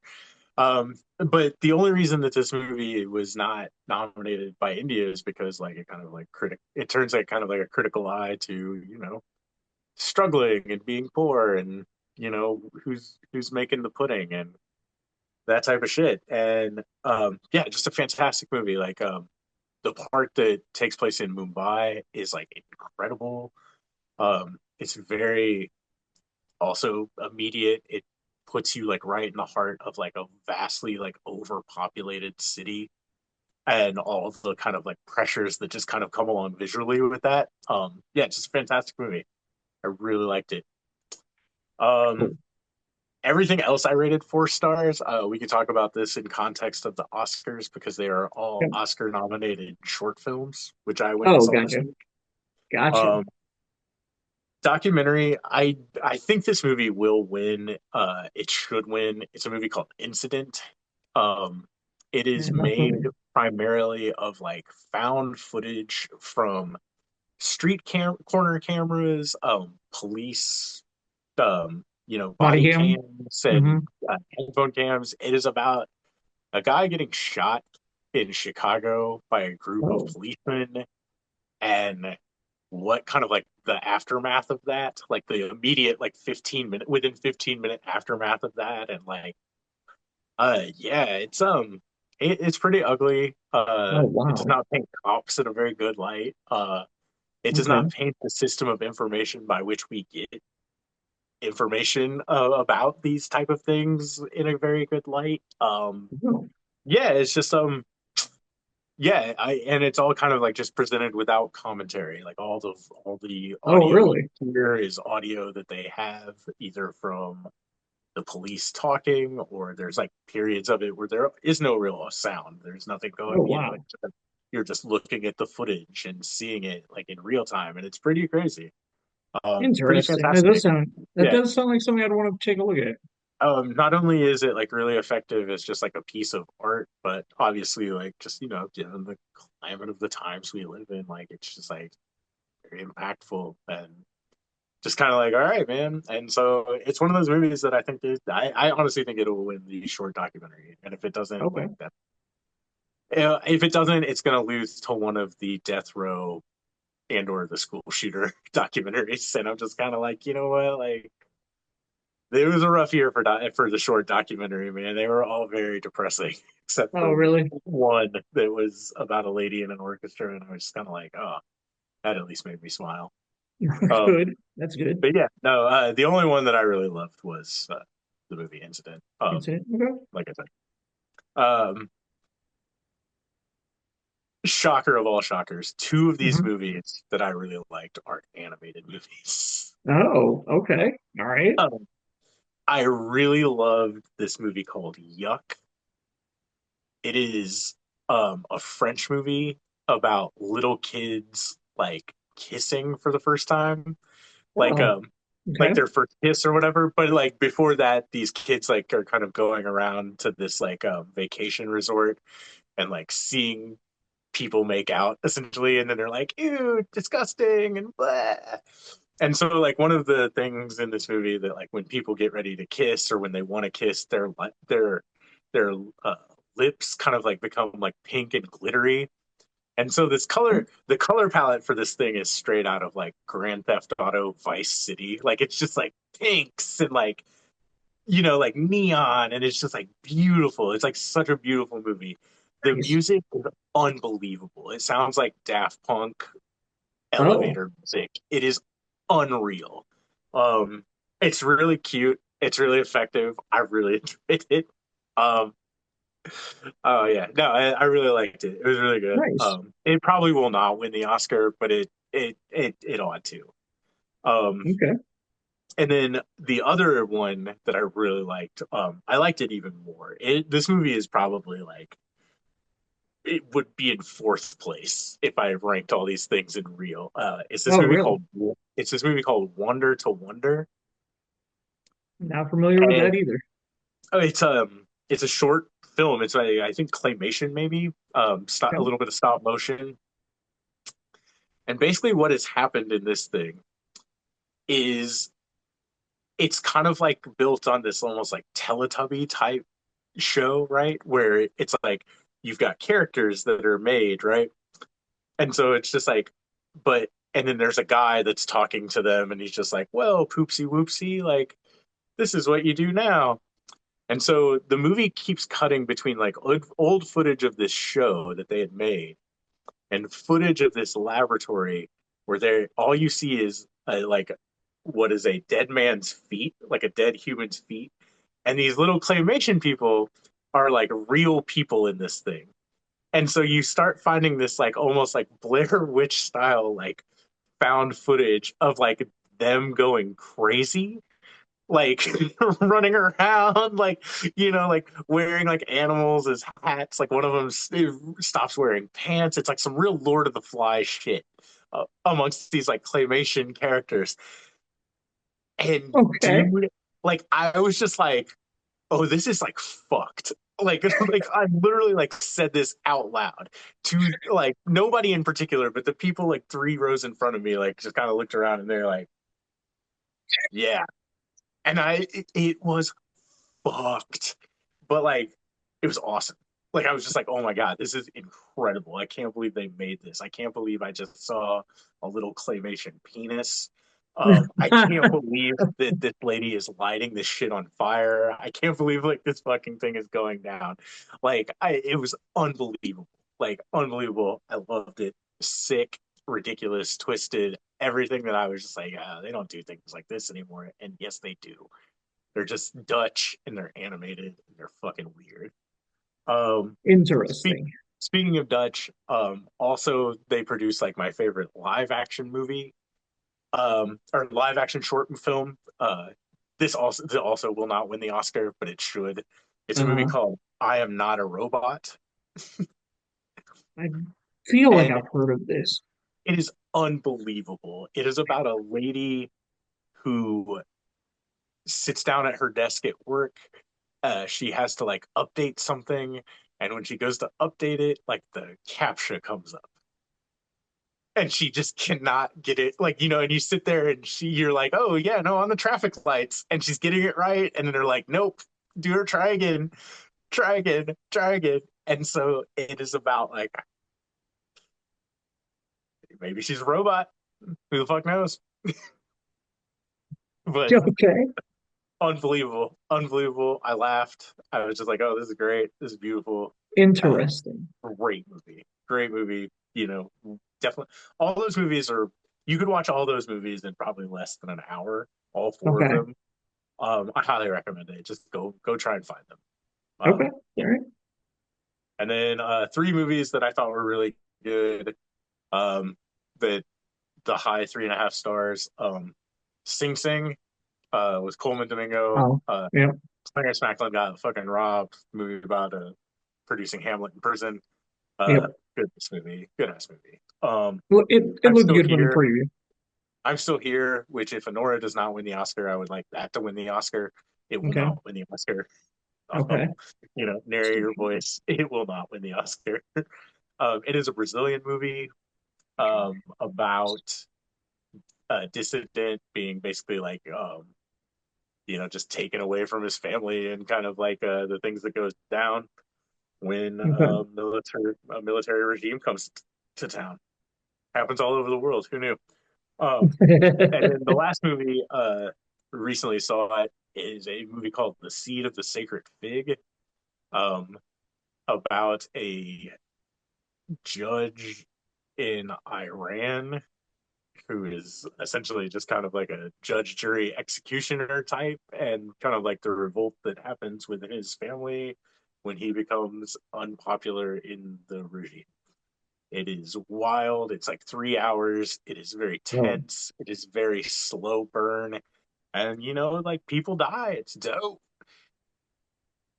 okay. All right. Yeah, man. So yeah, that That's was Troy's recap of the year. okay. I saw So almost everything. You can ask me questions. I don't think I forgot anything. I've so mentioned a lot of movies. I'm guessing Hundreds of Beavers doesn't count for 2024. Oh, it would be a 5 star movie. It'd be right there with Challengers and Honora. It'd be right in the mix, obviously. But I like just put it because on last year, and so like I didn't okay. want to do it. I mean, how many years in a row can I put this fucking movie on my top 10 list? Well, Like, but are did they you gonna? see it last year? I thought it was just 2024 that we were supposed to go see it together. Yeah, we were supposed to see it together. I saw it 2023 Three. at the Okay. Okay. Indianapolis Got it. is the Indie Film Fest. So like that Ah. was like Okay. I think like what, like September, October of that year. Okay. And so I was just I like, had not no, put I saw together this. that it had come out the year before. I got you. No, I just saw this movie and I was like, hey y'all, I saw the truth. And Okay. I just wanted to like give that to Okay. y'all. Cool, cool. Well, you did talk a lot about Oscar stuff, but the last year and this year are going to be like my Oscar guys. So I need to know what you think is going to win. What do I have to watch before the Oscars? And we'll see if I actually get around to it. Honora is on that list. I definitely, like I said, I'll probably pay to watch that before the Oscars. But what else Oscar wise? Like, what do you think is going to win? What do you want to win, and what do you actually think is going to win? And like, let's just do the main categories. Okay, do we want to go up or do we want to start up or do we want to start down? Do we want to Let's start where like the Oscars normally start with like a supporting yeah, actor yep. steal? Let's start down, and we'll go up to picture and director last. All right, well, best supporting actor. Okay. I think that everybody knows who's going to win this. It's Kieran Culkin for a, Oh, a real pain. gotcha. Yep. Deserved. Like, I didn't love that movie, but like he was fantastic in it. Sure. I Really would good. not personally give him the Oscar. Um, I would give this. This will never happen, but I would give it to a guy named Yura Borisov as one of the henchmen in Honora. Nora. What the dude does is fucking incredible for somebody who Okay. I'm like, I don't know if this guy can even speak English like well. I don't know. I Gotcha. like it. It was one of those things where I was just like, man, they could just literally be telling him like, make this sound with your mouth, and, like, but unbelievable. Like what he does, like just with his face, like what he does looking at people, what he does. Oh yeah, love it. Okay. And then Ed Norton and Guy Pearce, they were fine. Okay. And then the only Oscar movie that I have yet to see, which is surprising as much as I hate the fucking guy, is The Apprentice. And so Oh, I yeah. can't really comment to the Jeremy Strong performance. Okay. Sorry. Yep. Yep. No, I haven't seen it either. Yeah, I mean, like, I don't want to wallow in that shit because I have to wallow in that shit anyway. Yep. Um, Understandable. I don't blame you. I will never watch the movie either. yeah. So best supporting actress. This feels really wide open. Uh, Okay. I think consensus is maybe that like Zoe Saldana is going to win it. Oh, I don't okay. necessarily know that I agree with that. I would not be surprised if Ariana Grande won it either, just because they got to give Wicked something, right? Something. Sure. Uh, I want to go on record right now that like Monica Barbaro deserves this. Monica Barbaro earned this. In a movie that I was kind of not that I didn't care that much about the movie, but the performances were pretty solid. Like Monica Barbaro as Joan Baez in A Complete Unknown was unbelievable. Okay. And I mean, not that this counts for any stretch of the award, but like she is so freaking gorgeous that like I'm just like, oh yeah, no, she would, she just should win just because I want to see her give a speech. Um, Beautiful woman, fantastic in that movie, just so good. Um, It will be interesting to see how Amelia Perez does now. Like it obviously won a lot yeah, at the Golden I think Globes. I think it's done as far as like best picture and Okay. that and the The lady best winning for actress. best actress.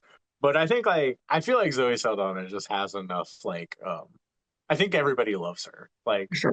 because like she's been in so much good stuff that like, like I'm just kind of like, I saw her in Amelia Perez and I was like, she was like the best thing in that movie, like by Really. a mile. But like it was just kind of like I was like, eh. So if she wins it, like it'll definitely have like a little bit of lifetime achievement to it. Gotcha. I can't remember. Did you like Amelia Perez?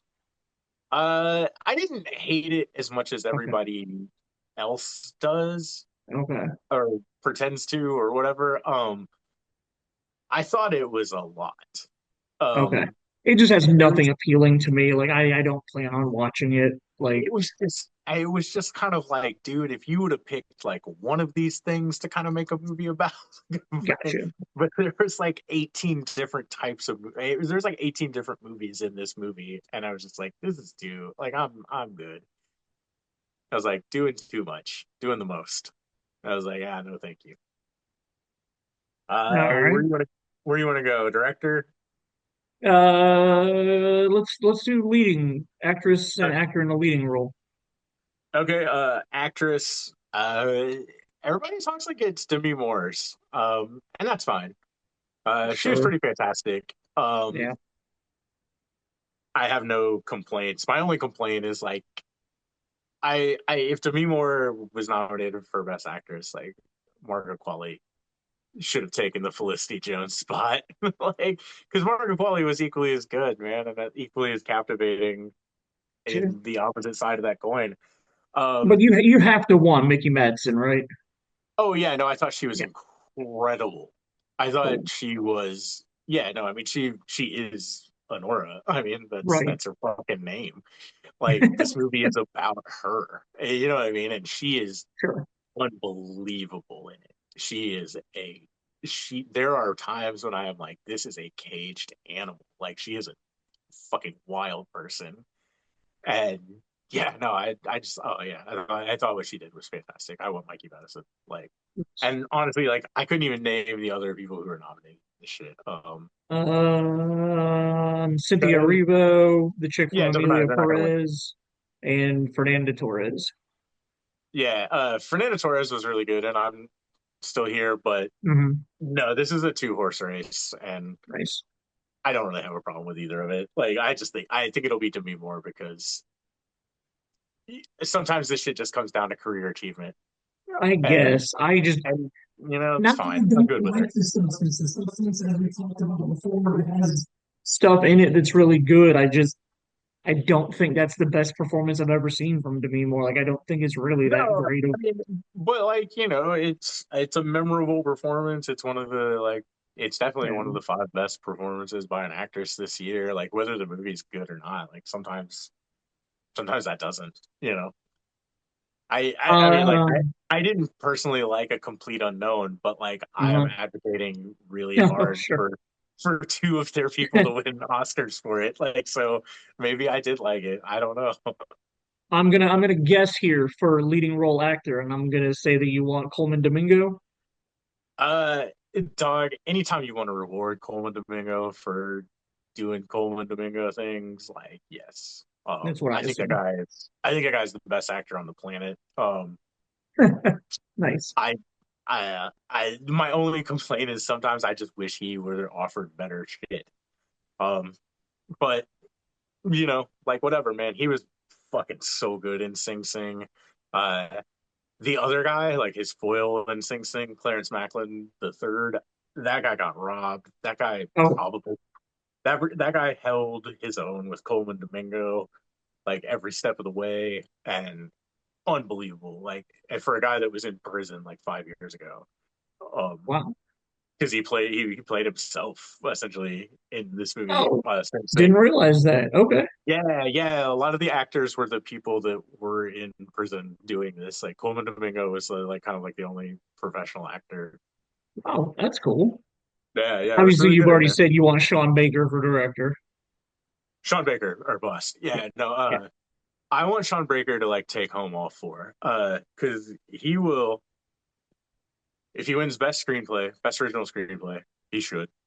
Um, best director, he should. Um, best picture, he is the producer on that film, so he will take that home. And I think he also is the best editor. I think I think he also edited it. Film editing, he is nominated for you. So if he takes home, like, if this dude were to take home four, like the bit, like real big four, we can just anoint this motherfucker and put him on Mount Rushmore, which is fine. Good for him, man. I love the guy.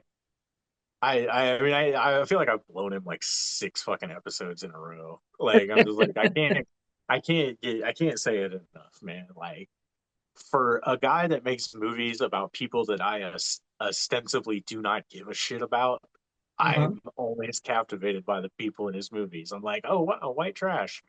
This is fascinating. Like I'm like, oh, gross. What is this? Oh, that's amazing. Yeah, no, I love Sean Baker. Honestly, if you want to give it to the Coralie Farage lady that did The Substance, fine. I don't care, man. You took a chance. Sure. Who else is nominated in that? Is like Edward Uh, Berger. Director, sorry, I had already gone on to Best Picture. Brutalist, Complete Unknown, Amelia Perez, and The Substance. Okay, like everybody kind of admits that Amelia Perez is a mess, which is on the director. As much as I love Okay. Jacques Audiard and like some of his work in French, like this one just ain't this one just ain't it, bud. Uh, the Brutalist, yeah, dog. Nah, that's not gonna happen. Like I'm so out on that movie. I'm just so out on all of that. He took a chance. It was nice. It looked cute. Um, but man, that guy fucking didn't say a goddamn thing in his movie. Um, that was 4 hours long. Um, and yeah, the other one, I know Edward Berger for Conclave. Like that's cool, man. Well made movie. That guy always makes well Not made not movies. Conclave, a complete unknown, James Mangold. Oh, even worse, it's like a James Mangold movie. It's like you gonna get this fucking guy a fucking Oscar for playing Ray Part 3. Like, get the fuck out of here, man. Like, you've been making the same movie like for 17 years. It's like this was Johnny Cash too. Like, or like he's just Yep. like, get out of here. No, it has to be Sean Baker or We Riot. So out of all of the best picture movies, one, two, three, four, Oh five, yeah, no, six, seven, we eight, nine, forgot. 10. I forgot to say Best Actor. Coleman Domingo is not going to win. Timothy Oh, Chalamet's going to win, oh, gotcha. My bad. Didn't mean to jump ahead of you on that one. and it's 100% well deserved. I Oh, okay. I feel like I shouldn't like that kid, but man, every time he's in a movie, I just love that fucking kid. Just think he's good. I've And got yeah, nothing against him. best picture, Honora or Bust. I actually wrote that down. Sure. Um, Honestly, there's not another fucking movie in those 10 movies that can touch it. There just isn't. I don't even know what Nickel Boys is. Nickel Boys was good, man. I have Nickel Boys. I made like a little like a six film power ranking of Okay. movies that I'm just like, this is an acceptable Oscar win. It goes Honora or Bust. Uh, I'm Still Here, Conclave, uh, The Substance, Nickel Boys, and A Complete Unknown is number 6. Um, I will be mad as fuck. I will go to bed angry as hell if anything but Honora wins this fucking thing. I guess I really need to make sure I watch it this week. I mean, yeah. The only thing that will make me feel any better is if like Wicked wins, and then I'm just like, oh, they bought it. It's fine. You can buy it. Sure. Like, like it's like what worst part of America do you want me to be if Honora doesn't win? If Honora loses to The Field, I'm just kind of like, fuck you, we riot. If Honora loses to Wicked, like I demand a recount. Which one do you want, man? Like we know they bought it. The fix is in. All like stolen election. Any of the worst parts of America that you ever want, we can enact. Just make Honora the best. It's the best. It wins. Nice. All right, brother. I always appreciate your time. We tend to talk quite a bit when I get you on here now, so I always appreciate it. You got anything? I appreciate you filling me in on all the Oscar stuff that I don't know about. I feel a little more educated going into next week when the Oscars. Well, I mean, it'll be the day after this episode actually drops, but in real life, we've still got about a week for me to watch Anora. But anything else you got to add before we cut out of here and go back to the other guys? Nah, man, I got nothing really. Cool. I love the Oscars. It's so stupid to try and give awards for like art, but goddamn, Sure. it's really fun to talk about and fun to think about. And Sure. I always enjoy doing it. I miss the love and the passion that I used to have for it. Like I used to try to force myself every year to watch everything that was nominated, and I really, really cared about it. And then over the years, I've just kind of lost a lot of my love for that. I Um, I think like as they did a good thing and kind of expanded the voting block, okay. um, in it on its nose is a good thing. Yeah, Um, when that happened, and then they expanded kind of like the that's 10 exactly nominees, like that's it exactly when it happened became for me. it became a lot harder to like get it in, if that Yep. makes sense. Yep. Like I remember like the night like I think it was either the 94 Oscars and the 95 ceremony or the 94 ceremony for the 93. It doesn't matter.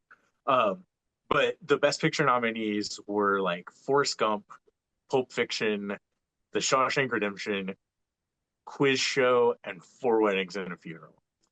And I still litigate this in my head almost every day because every day I'm just like, oh man, this movie probably should have won the Oscar. Um, Those but are like all that to solid me, movies. no, well that was one of those that even though like I was like 14 or 15 at the time, I Sure, had literally seen all of those movies, and it wasn't like a scramble in the 3 weeks leading up to the Oscars to do it. Like sure. I literally was just Yep, like, oh no, I saw a Quiz Show when it was out. I saw the yep. fucking Pulp Fiction in the theater. Like I was just like, oh shit, like Four Weddings and a Funeral. Like that's I did see that one on VHS, and oddly enough, that one probably became my favorite of all those movies. It's a great Like, movie. but yeah, no, it's I just like love Quiz Show. I have a soft spot for Quiz Show. yeah, I absolutely love that movie. Robert Redford, man, Yep. sneaky good director. Ray Fiennes, back when he didn't look like Conclave Ray Fiennes. Yeah, no, I mean, for me, like I boycott the Oscars, once Titanic beat LA Confidential because absolutely in no possible way in the history of the world is Titanic a better film than LA Confidential. So see, but that kind of got me. but at least like it when that happened, like you'd seen those movies. Yeah, absolutely. Yep. You know what I mean? Like as opposed to Yep. like this year, like like I am passionate about Honora, like, but like you know what I mean? Like if Honora gets beat by like Conclave, or like you just said, like what is the Nickel Boys? And it's Yeah. just like, yeah, no, it's like that's like yeah, like I mean, it's not the same. Like it's not the same when your favorite movie gets beat by something you've never heard of. Yeah, Like, absolutely. and so like it's just kind of one of those things. Like, like maybe it would be a little nicer if they were all more contained now. Like, but unfortunately, like we can't have five Best Picture nominees and like four of them be Marvel movies. So Hollywood's not No, making this shit. Hollywood's not making good anything, so we can't do it right now. that's There's like and that, I there's mean like a that's a good five-fold problem, that's a fair valid point that you make. you know. I mean, even if the voting block was much smaller, I doubt Guardians of the Galaxy 3 is making this list. No, no, no, no, no. Like it was And so always like like what Miramax movies came out this year? Because something from Miramax is going to get nominated. I mean, A24 is basically kind of like taking their like Sure, what you would have back in the day considered the Miramax spot. Like, nah, it goes to sure. A24 movies now, and deservedly so. They make great movies, or Yeah, they have their fingers in their hands in great movies. yeah. Um, like yeah, like I don't see anything being that changed.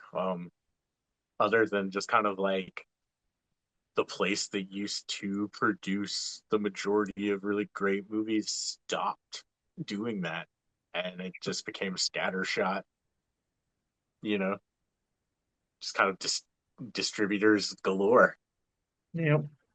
That's, I mean, we could talk for another hour about that, about the shift in Hollywood in the last 10 years and how it is not, in my opinion, been a great thing. But I mean, it is what it is. IP is weak. Absolutely. Absolutely. I'd rather have you just go on Chat GPT and have them write you an original script than fucking just come with like the Karate Kid redo part 8. I don't Yeah. want to see that shit. I'm I'm tired of this. I want something different. I feel I want you. Sean Well, Baker movies about poor people and sex workers can't remember and what year you children graduated of high oligarchs. school. I can't remember what year you graduated high school, Troy. Oh, 2023. Oh, Jesus, shut the fuck up, you liar. Yeah, no, 1998. Oh, perfect. Next episode, which is the 98th episode of the show, we are talking about everything that came out my senior year of high school, which was fall of 97 to the summer of 98. Class of 98 is the next episode. So start thinking about the stuff that you cared about the most your senior year of high school and what was most film and music. We can go to music too. What was most influential to you at that period of your life? So Yeah. I look forward to having you back next month to talk about the class of 98. But until then, Will I go ahead. will I be doing a halftime talk or will I be on the panel? I mean, now that I know you graduated in 98, like I'm fine if you want to come on the regular panel like that. That's not a terrible idea. I've been I trying to mean, think about getting man. Zach on the I've been Zach. We have done 98 episodes of the show, and Zach has never been on a single one of them. So I'm gonna try to reach out to him to see if he'll come on and do one before we wrap this up. So yeah, you and Oh Zach my will have an God. episode together If he when we hops watch on that. here, dude, you got to get me on here just to be like, you are 100%. full of shit, son. Let's do it. Let's plan on that. Let's plan on you joining the regular podcast next month, just so that we can talk about all this stuff from the fall of '97 to the spring of '98 or summer of '98. And yeah, that's gonna be a good time. We'll get Zach on here. But until then, we are now going to go back to Shane, Jason, and Brandon, and we are going to talk about remakes and reboots and stuff like that. Canada, eh? Thank you, Shane and Troy. As always, that was insanely educational and always a pleasure to hear what Troy has to say. And as you've learned, there's more things I need to go watch from 2024 because Troy just tells me about shit that I have no idea about. So back to our episode. Now we are going to get to the bulk of how this all happened. And let me, before we get into all of the side shit that we're going to talk about, I'm going to go Yada, you texted me and you said, I think a good podcast would be talking about movies that actually deserve remakes, movies that are bad, that actually deserve to be remade. I think you could do a good podcast about that. And I said, cool, you're going to be on it. And then I went and found this. I made a Facebook post on October 7th of 2020. So right in the middle of the pandemic, everybody was on lockdown. I was going through all of my old 90s movies and rewatching them. And I said, everyone who knows me knows how adamantly anti-remakes I am in Hollywood. However, there is one film that I believe deserves a proper update. Sandra Bullock's 1995 film, The Net, is a very good nostalgic film. However, computers, hacking, and the internet have come very far since this film was released. I know there was a direct to video sequel, I know there was a TV series, but I believe a smart, updated version of this story could be very well done.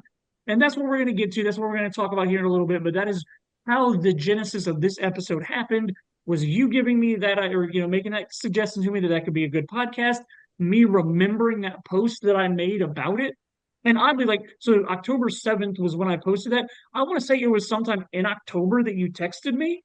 And then I was like, I just saw this on my Facebook memories. Like this all is clicking together. And so that's how I was able to find that so quick. Um, but before we get into specifically the net or movies we think need to be remade, let's just talk about the different styles of remakes that there are. Because there's a couple of different ways that remakes can be done. The first one is just a straight remake where you use the same name and you're just trying to update stuff. The Producers from 1968 to 2005, A Star is Born from 1976 to 2018. The Invisible Man's been done a couple of times. Even Gore Verbinski did, not Gore Verbinski, the guy that did Paul Verhoeven did Hollow Man, which was an interpretation of the Invisible Man. Dune has had two different iterations. It has had two different iterations. Point Break was done in '91 and then also in 2015. Roadhouse, we just got a new version of last year. And then this year, or well, I guess last year also was Nosferatu, we got a new version of. So when it's a remake and it's just taking the same name and remaking the movie, what are your general feelings about that kind of a movie? Like, do you tend to enjoy that? Because, like, and I'll start this off because as far as Roadhouse goes, I thought Roadhouse was a fine, fun movie. I just wish it would have been called anything else. If that movie would have been, I'm pretty sure I said this before, if that movie would have been called The Bouncer and was literally just about a bouncer at a bar that just happened to kind of have similarities to Roadhouse, like, I think I would have really enjoyed the movie more. But when you try to take something that's nostalgic to me, use the same name, use the same character name, and then give me something like I tend to most of those not enjoy. A Star is Born is different for me because I had never seen the original until after I watched the Bradley Cooper version. So that one's a little bit different in my book. But like with Roadhouse, I didn't think it was a bad movie, but I just wish it could have been called anything else because it didn't it had some things that were the same with the original, but it just I don't feel like it was a good quote unquote remake of a movie that I love. So Yadar, why don't you let me know if it's a movie that uses the same name and the same characters, how do you tend to feel about those kind of remakes? I very rarely even bother seeing them. That's Like you fair. said, Roadhouse. I'm like, if somebody tells me that it's amazing and I have to see it, then I'll watch it. But otherwise, the original's fine. Yeah. It's how I'm looking at the Running Man reboot. I mean, Like I I don't care unless it's good, and then I'll watch it. I think the ones in that list that you mentioned that stand out to me would be Dune and It, Okay. Okay. because those are such long books that they're based off of, that these new versions can pull different things. It was originally a mini series, so they can do some more like violent stuff, have some more blood. Um, so I feel like a little more was added to those two. Okay. Um, but yeah, I mean, I think for the most part, when they're that cookie cutter copy paste, I don't usually bother. What about you, Mayor? Well, I mean, we've talked about it before on here, especially.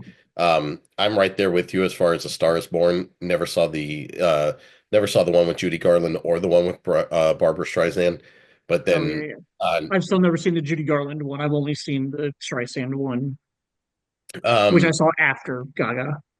but the Gaga, like, not knowing the story, not watching the originals, um, while a disservice because of the fact that apparently it was a wonderful movie, but I don't never saw it.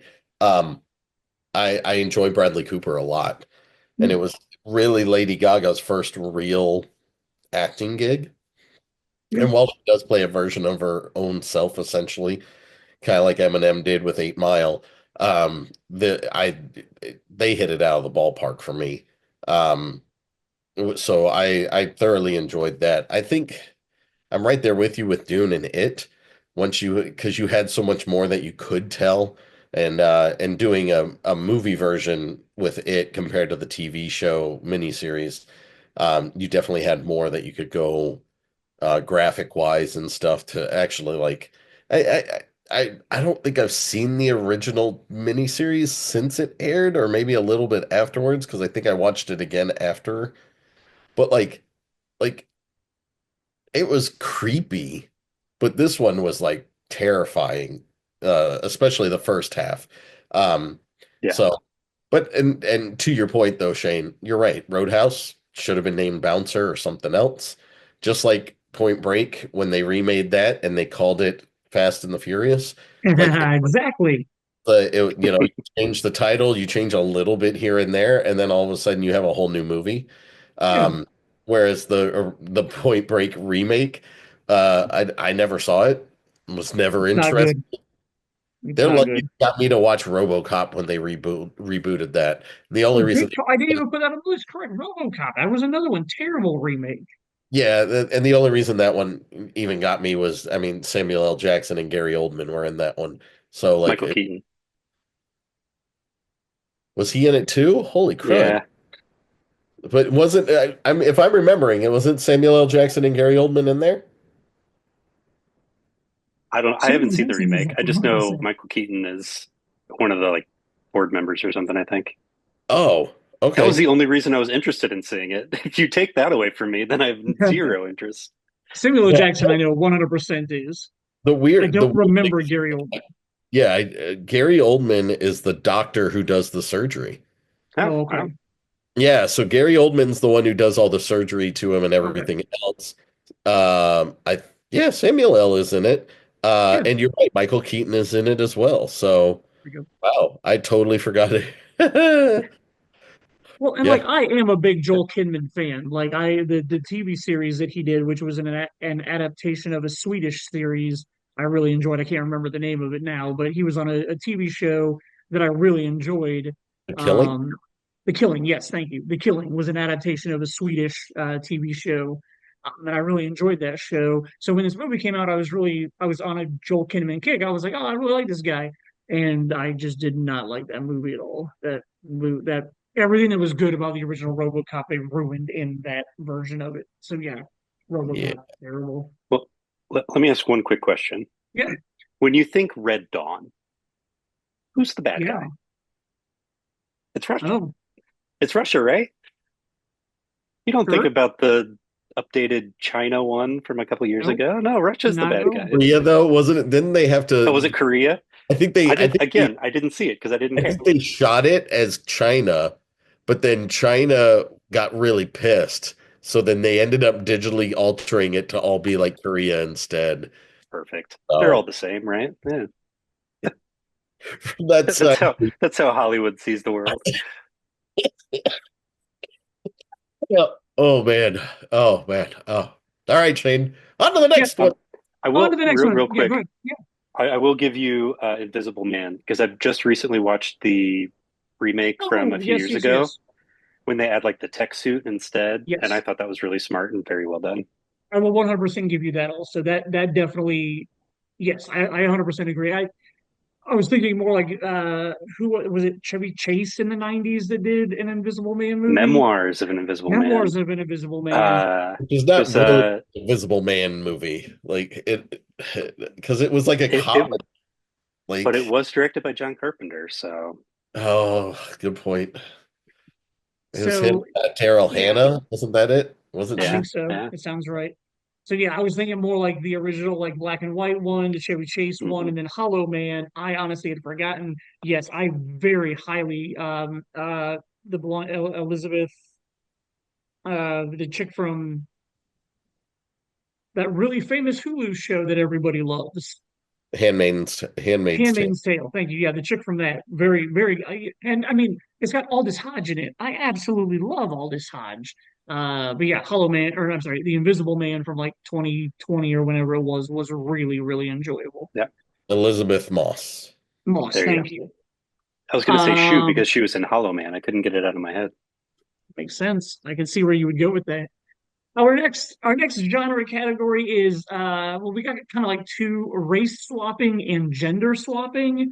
So like race swapping, we've got The Wiz was the black version of The Wizard of Oz. The Karate Kid they took from the original version and made it with Will Smith's kid. Death at a Funeral is the one that when I was talking to some friends over the weekend about it, like Death at a Funeral is the weirdest one to me because it literally, I mean, it's an amazing British film that came out in 2007, and then 3 years later, they decided to make the Chris Rock like black version of it, which the only if I remember right, the white guy when because there's one black character in the original, so they put one white guy in the remake, and it was Chris Marshall, if I remember right, which was the dude from Love Actually. So I enjoyed that aspect of it, but I felt like that was kind of quick after 3 years to do that remake of that one. Steel Magnolias, they did an all black version of that with Queen Latifah. Annie, they did the all black version of that one in 2014. And then one of my favorite movies is called About Last Night, and they did the reboot of that in 2014 with Michael Ealy, which that one was a John Belushi, Rob Lowe movie that I absolutely loved growing up. It's all in that same wheelhouse with The Breakfast Club and St. Elmo's Fire for me for like all of those mid 80s like characters that I loved back then. So those are like all the race swapping ones, and then we've got the gender swapping ones of like Ghostbusters in 2016. They did the Overboard gender swap. I think it was Anna Faris that did that in 2018. And then She's All That. They gender swapped it to He's All That in 2021. I honestly never watched it, even though I know Rachel Lee Cook was in it. Um, do you guys have any thoughts, feelings, or opinions on race swapping or gender swapping to do a remake? Not I mean, really, it, man. it, it makes it more accessible to people, I suppose. Like, I guarantee probably a lot more African American audience watched the Michael Ealy version of About Last Night than oh, that's John Belushi and, no, Rob. Jim Belushi and Rob Lowe. Sorry, chalk it up to another error that I made on this episode. A Belushi brother and Rob Lowe. Like, I guarantee a lot more of the African American audience were willing to watch the 2014 version than ever watch the original. So, like, it gets a story out to a different audience, but does it need to be done? Or I'm very torn on the did we need the female version of Ghostbusters? Did the society need that? And like Overboard, like why like Overboard does not scream that it needs a remake to me in any way, let alone let's switch it and make it the female that loses her memory. Like I don't know. Or I'm sorry, the male loses his memory this time. Like I don't know. Do you guys have any opinions on it at all? Like you said, it makes it more accessible. Overall, I don't really care. I love the original Death at a Funeral, and Peter Dinklage even plays the same exact role in Oh, both versions. And good call, good call. Oh, I forgot he was in that one also. Yeah. I I previewed the Chris Rock one, and I was like, it's the same script. It's like copy pasted. They just added some more jokes for the different audience, and it's Yep. like if that gets more people watching this, and maybe they go back and watch the original one, that's fine. Like if I'm going to watch Death at a Funeral, I'm going to watch the British one, but Yep. there are plenty of people that would rather watch the Chris Rock one, and that's fine. With Ghostbusters, I wouldn't have even put together that it's a lady Ghostbusters instead of a man Ghostbusters, but that was what the conversation became. Sure. Well, that's how they Like, marketed it too. yeah, but like I think with those four actresses were kind of big at the time and they were all pretty Yep. funny. Like I would have just been like, okay, yeah. Like, and here's Um, the weird thing. Like, I have a friend specifically who claims that the 2016 Ghostbusters is the worst film that has ever been made. Oh And no. I do not, I don't agree with that at all. But the thing is the original Ghostbusters is his all-time favorite film. So he very much hates the all-female version of it. And I don't feel like the females in that movie are not what ruined that movie for me. Like Chris Hemsworth is the worst part of that movie, in my opinion. Like I absolutely hate his character and I everything love they him. did. It was, do you really? I love him in that. Uh, Oh my, oh yeah, we definitely do not agree on that, my friend. Yeah, he is the thing that I hate and loathe about that movie the most. All the female comedians I'm fine with. Like I enjoy, like I don't love the movie, but I don't hate it to the apparent effect that some people do. But yeah, it is what it is. so Shane, have you seen it since the movie theater? No. So I don't know. It might be worth watching again. I don't know. But I agree with you. Chris Hemsworth was my least favorite part of that movie when I watched it originally. Um, but I own the 3D version here for my Blu-ray. So like because of the breakout, how it went beyond the borders was one of those reasons why I was like, oh, Does the movie. home version do that also? Um, I want to say yes, but it's been a long time since I popped that I'm on. I'm pretty sure it does. I watched it a few years ago, and I remember like I don't have the 3D version, so I have the bars, and I could see like the at least the proton packs. Yeah. I could see their Yep. streams going breaking the planes. So So, but on on this point, like, does it, you're reaching a bigger audience, whether you're gender swapping, whether you're race swapping. I honestly think that it doesn't really matter because you think about like, is it, when Soul Plane came out and what was that, 2000? Yeah, sounds right. 2000, Like, maybe 2001. yeah, like, were any of our friends that were African American like gonna watch Airplane? Probably not. Like Oh, the good. fact I didn't even put that together. Good call. you put you make it Soul Plane, you put Snoop Dogg and Kevin Hart in it, and all of a sudden that the African American community will want to watch that movie. So it's kind of like the Psycho remake. Was it ever necessary? No. Does it reach somebody that it wouldn't have because it's now color compared to black and white? Maybe. Um, but yeah, I don't love remakes overall, but if you can make a movie and it's better, like I'm looking at this entire list that you've given us, and I'm like, whether it's the remakes swapping one kind versus the other, or even just the regular remakes, and it's like out of all of these that I've seen the original and the newer version, it is by far my favorite one that's on our entire list here. So, um, Well, and like I didn't even put Psycho on the list. I didn't think about that when I was putting our script together for tonight. Like, yeah, Psycho, like I was a huge Alfred Hitchcock fan growing up. I absolutely loved Psycho. So in '98, when they did the remake, I was super pumped about it. I was like, oh my God, a shot for shot remake from dude, Gus Van Sant had just done Good Will Hunting.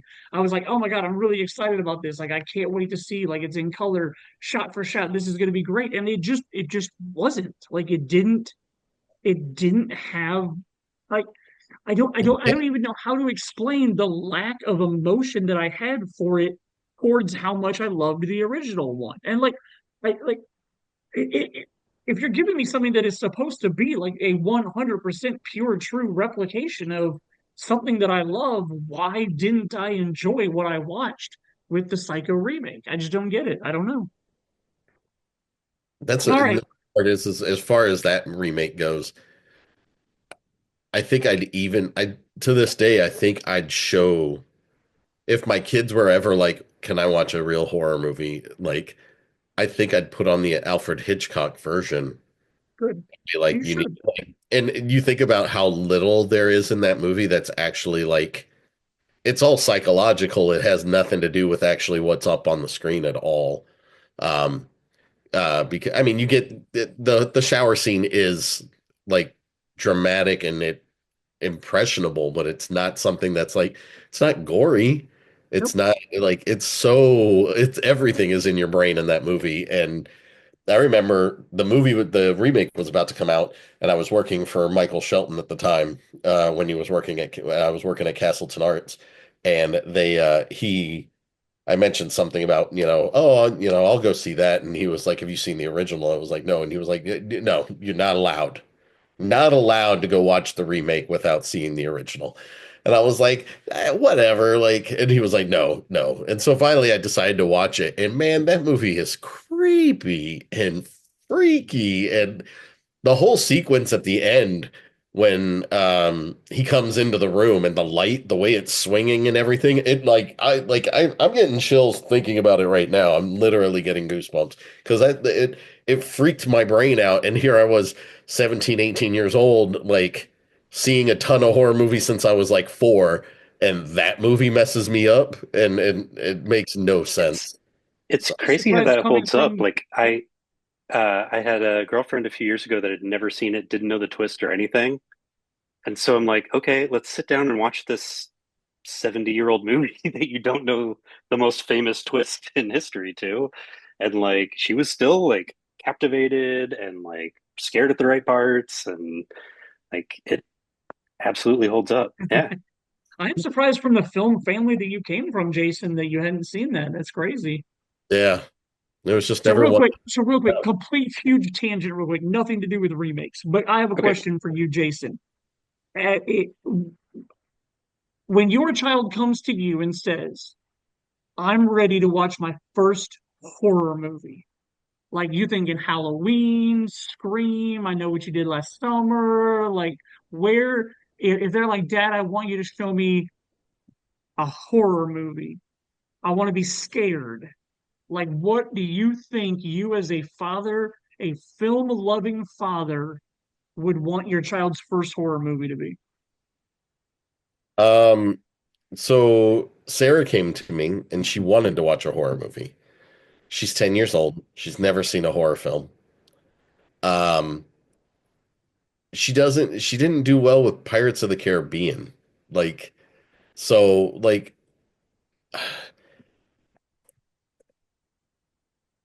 you gotta tailor make that and you gotta make sure that it depends on the child really because like with her, I'd probably try and start out with something like Monster Squad.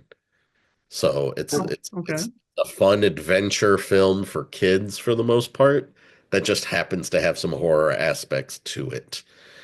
So I think I So would have that I route. understand that as your "I'm daddy, I have to protect my daughter" answer, but like if you want to scare the shit out of one of your male children, what horror movie do you think you're going to show them first? Um, I think Psycho would be a really good one to go with, especially since none of my kids have really watched horror. If they wanted to go that route, I think if besides that, you kind of, it's almost like you want to like go the opposite direction. Like I'm almost willing to let them watch Deadpool Wolverine just because of how ridiculously over the top and cartoonish the blood splattering is and stuff. So thinking of that aspect, it's almost like, can I watch like Friday the 13th part 8 with my kiddos? Like Okay. Jason Takes Manhattan. See Manhattan. how stupid and ridiculous this kind of horror movie is.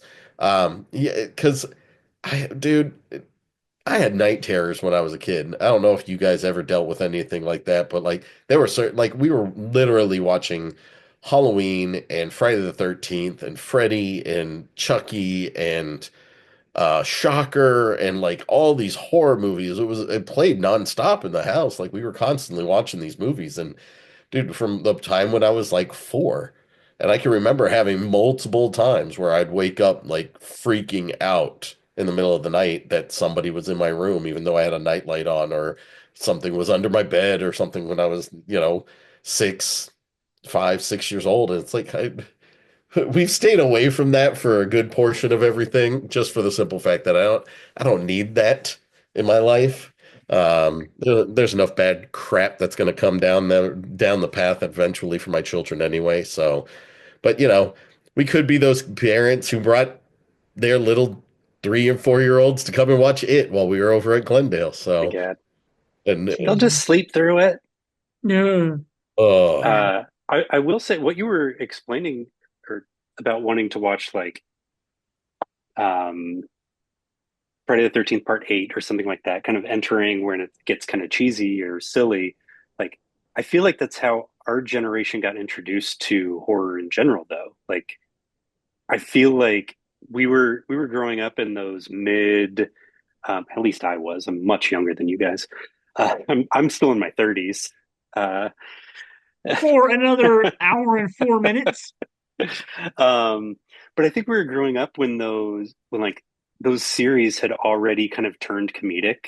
oh yeah, Like we were in the middle of Friday the 13th and we were in the Freddy's where he was being silly and having one-liners and so I think that had already like permeated the culture and we kind of knew those characters as that.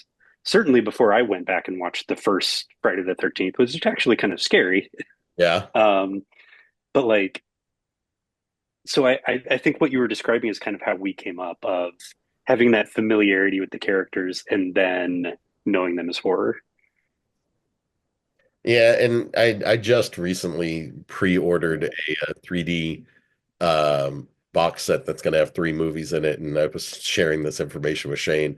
And the main reason I won't lie, the main reason why I spent the 70 something dollars on 3 Blu-rays was because of the simple fact that they had Friday the 13th Part 3 in 3D. Ah, And I nice. don't have and I don't have to own the rest of the entire series because the only way to get it besides this is to buy a box set that's like $130 and it's got every single Jason movie and they're all on Blu-ray, but that's the only way you can get the actual 3D version. And then I saw this and I was like, $70 to get that, the latest Scream, and my oldest really enjoyed the Teenage Mutant Ninja Turtles Mutant Mayhem. Oh yeah. So I ended up buying the 3 pack of those because it's like a German website that does like 3 packs every few months and they roll out new ones. And so that was I was like, all right, I'm spending the $70. I'm gonna buy these three. That's So cool. That sounds Not worth it. gonna lie. You've got me convinced to come over for date night because never knew that Scream 6 was a 3D film. So I need to watch it in 3D. Um, so I'll bring dinner and you can show me a movie and we'll get some popcorn together. But yeah, I have not seen, which I don't like popcorn, but I like to provide for my hetero life mate. Anyway, I I mean, I as do as big of a Scream fan as I am, if it is available in 3D, I need to at least say that I have seen it in the 3D version. So, we need to make that happen at some point. Yada, what were you saying? before we go too much further, when Jason was talking about the Psycho remake, Yeah. like that was another one I had no interest in seeing. It was shot for shot remake, whatever. But recently I've started exploring Brian De Palma movies. Oh, okay. And he had a stretch in the 80s where he was basically remaking Hitchcock movies with his twist. And one of my favorites is Raising Cain with John Lithgow. Okay. Okay. And when he went to make that movie, he said, okay, I want to remake Psycho, but you know from the opening scene that Norman Bates is crazy. And he Huh. made Raising Cain. And there are some shots that are even almost exactly like Psycho, like with the car sinking down into the water and everything. But then he does his twist where the person in the car is still alive and she pops up in the back and is trying to get out. Like So he took even moments of the movie and turned them on their head. And I've Interesting. never been a huge Brian De Palma fan, but looking at his movies through that lens makes them really interesting. And I've really started to get Absolutely. into it. What what did he do? Brian De Palma. He did Recently something watched that Snake he did Eyes. exactly. Yep, that's exactly where I was Yeah, going. Snake Eyes is the that's a one that I great one. recently watched also, probably in the last 3 months or so. I was Yeah. flipping through channels one night and it was literally the opening tracking shot. And I was like, oh, Oh, I remember this being so like a good. 10-minute tracking shot. I'm gonna watch this. Like, because I for a long time have not been a fan of Snake Eyes because I feel like the trailer for Snake Eyes is one of the times next to Terminator 2 that Hollywood ruined a movie with the preview. The preview for Snake Eyes shows Gary Sinise with a gun to Nicolas Cage's head. And so I was like, oh man, Gary Sinise is the bad guy. And I went and watched the movie, and in that opening tracking shot, it tries to convince you that him and Gary Sinise are best friends. And I was just like, wait a minute, like I know Gary Sinise is gonna have a gun to his head later in this movie. Like what? So for a long time, like I've probably only watched it maybe like 5 times total in my life in the 25 years, 27 years it's been out. But like I said, I was flipping through, the tracking shot was on. I'm like, oh, I'll watch this for a couple of minutes. Like I love this opening scene of the movie.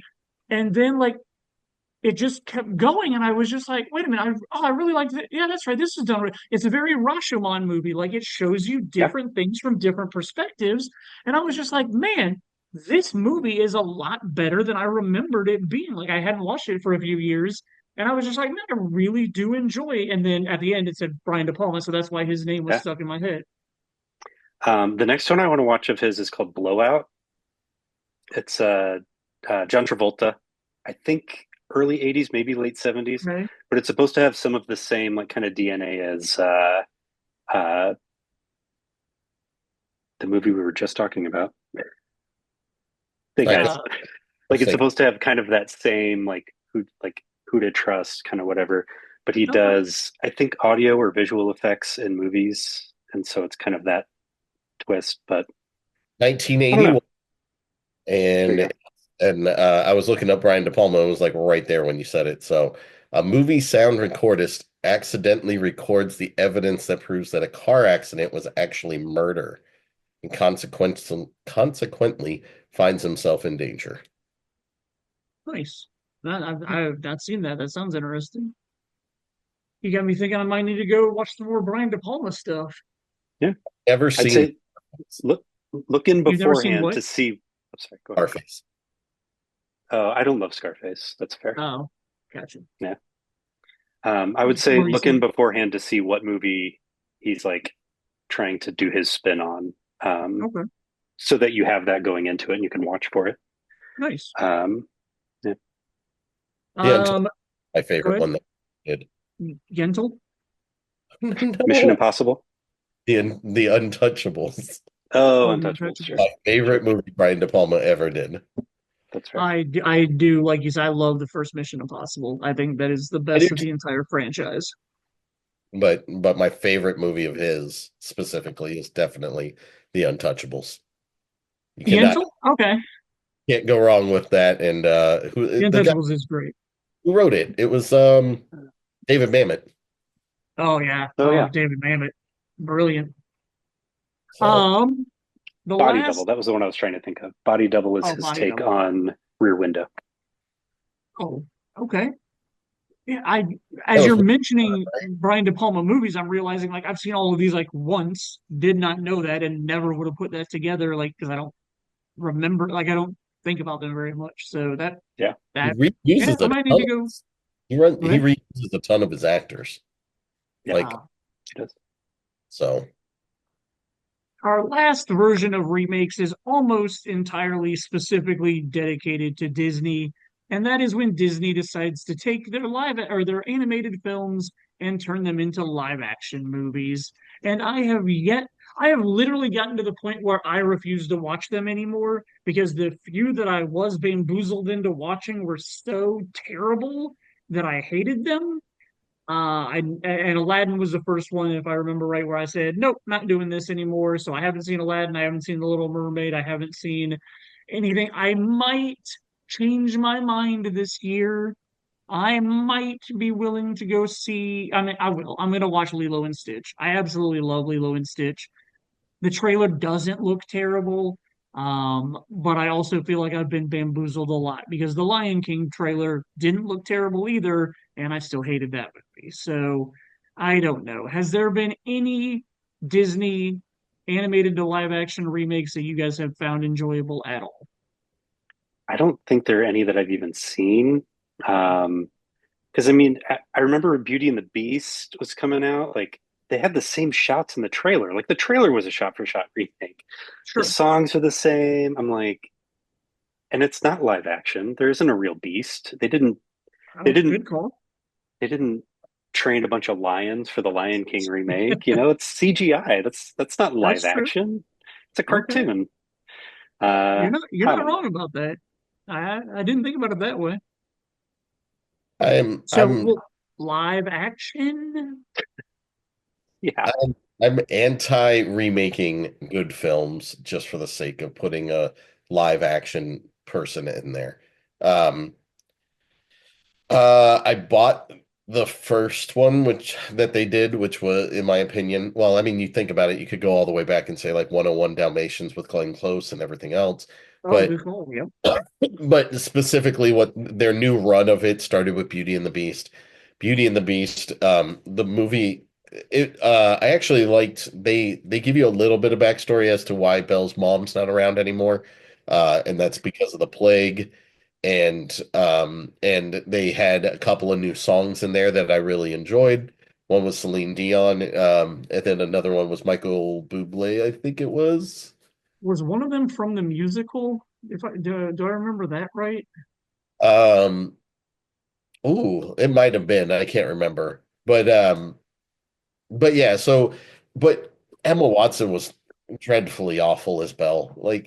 She's I don't know. Belle's supposed to be she's supposed to be drop dead gorgeous in my opinion. And Emma Watson, while she is cute, she's not she's not drop everything and be willing to.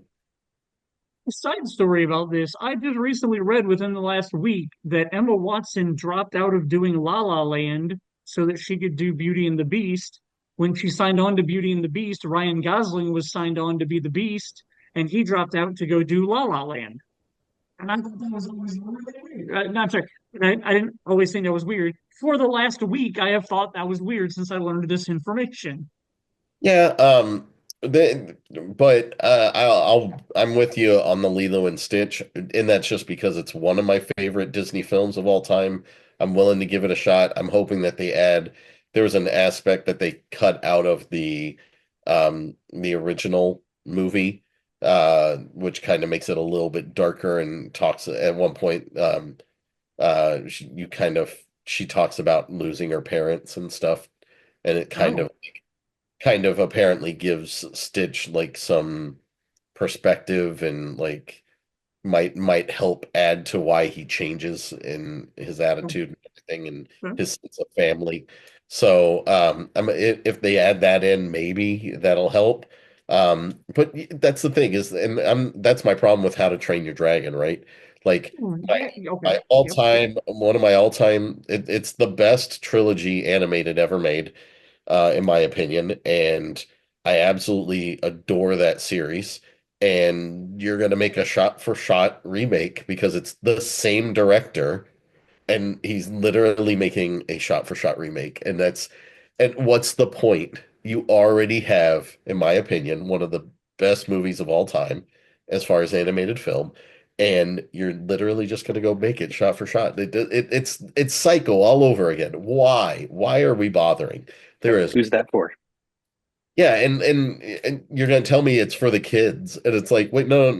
If you want, everybody says animated movies are for kids, so just re-release the original movie. Why are you spending $250 million to make the live action shot for shot remake of a fantastic film? It makes no sense. So I will literally be pissed off if they ever try to remake live action version of the Iron Giant. I will fucking boycott Hollywood at that point.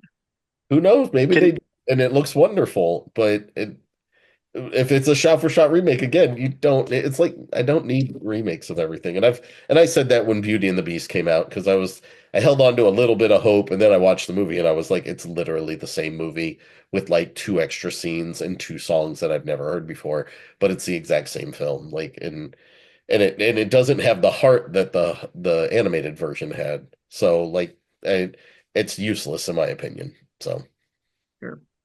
Can we Now, make a pact right now? yeah, If they make a live action Toy Story and Tom Hanks isn't Woody and Tim Allen isn't Buzz Lightyear, we riot. None of us see it. I'm We in. light all the movie theaters on fire. I want to I'm in. see Tom Hanks just being tossed around like a little rag doll. all they're gonna do That is like superimpose just his face on the doll. He's just gonna be I want it CG. to be like an SNL skit. I want Oh. uh, even Rex, like you can see his face out the neck of like a big stuffed T-Rex. Uh, Can Andy but they all Samberg just play, have can Andy Samberg play Andy? So that yes. Yes. man, you guys are pitching me But on an actual remake I'm interested in now. Stop. Because I think I can only come up with one actual real legit remake that I'm happy with. Like a literal time that they took a shitty movie and remade it, and I went, wow, I did not know it could be this good. And I am talking about going from Sylvester Stallone in like 1994's Judge Dredd and then remaking it as what year did it? Or I'm sorry, 1996, remaking it in 2012 with Carl Urban and doing his name's Carl Urban, right? Like I got that right. Okay, no, remaking it's it with Keith. Carl Urban. What's that? It's Keith Urban. No, it's Carl Urban. But nice try. But yeah, Almost. There was a although second I almost got him. you made me think about it for a second. Uh, but Carl Urban doing Dread was absolutely amazing and was far superior to the 90s version of Dredd or of Judge Dredd back then, which was weird because like that 96 Stallone movie actually got me interested in the Judge Dredd comic books, but it was more because like the trailer built me up for like, oh, he's judge, jury, and executioner. Oh, he's gonna like murder people and like all this stuff. And then the movie was absolutely nothing like what I thought I was gonna watch. And S.I. Morales in the third act was just absolutely terrible as his like twin brother. Like that's Danny DeVito, Schwarzenegger level twin brother shit they got going on in that movie. Um, but I was just like, I wonder if the comic books are more like what I thought I was going to get into. And so like I actually started reading the Judge Dredd comic books in the 90s because I wanted more of what I expected to get from that movie. But yeah, so Dread is literally the only time I can think of an actual remake that I thought was far superior to what we ever had before it. So, your thoughts and opinions on Dread, and if I'm not thinking of something, is there something else in that category that I missed? I love Dread. I completely agree. It's so good. I'm still disappointed we haven't gotten a sequel. I know for a while they were talking about doing maybe a series or something, but like I feel like now that it's 14 years on, we're probably not going to get one. But I Sure. was very surprised by that movie. I thought it was really good. Um, One you might not be thinking of because it has a different name is The Thing, Oh, instead of The Thing from okay. Another World. Okay. Um, Good call. I Yep. do like The Thing better, but I don't know. They're both good. I wonder if that is one where we like the remake because it was of our era, and I now can we're definitely talking see about that. all of these remakes that we don't like or we don't need to watch. And in 20 years, the people that grew up with the remakes are going to be like, who watches the original? That is an insanely good argument that you are making right now, man. Jason, it looked like you had something to say about Dread. Oh no, Dread, I totally agree with. There are what was the other one that you brought up just now, Yoder? I'm The sorry. thing. The Thing. Okay. Oh man, there was something that was popping through my head there, and I do apologize that I can't remember it. The ones that I can't think of any others. I think there's not too many times besides like you guys are pointing out, like I really enjoy A Star is Born, and that's a No, remake. okay, yeah. So I really did enjoy that one. Well, and But like full disclosure, when they did that Jared Padalecki remake of Friday the 13th, like I didn't think it was terrible.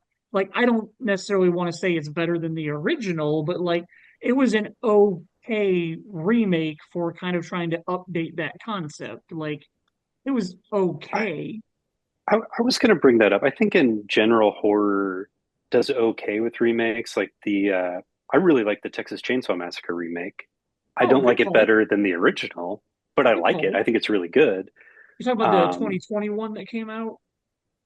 no, the 20, was it 2003 with 2002? Jessica Biel? Oh, Yeah, oh, the Jessica 2008. Biel one. Oh, okay, yeah, yeah. Yeah, yeah, yeah. Yeah. Did they?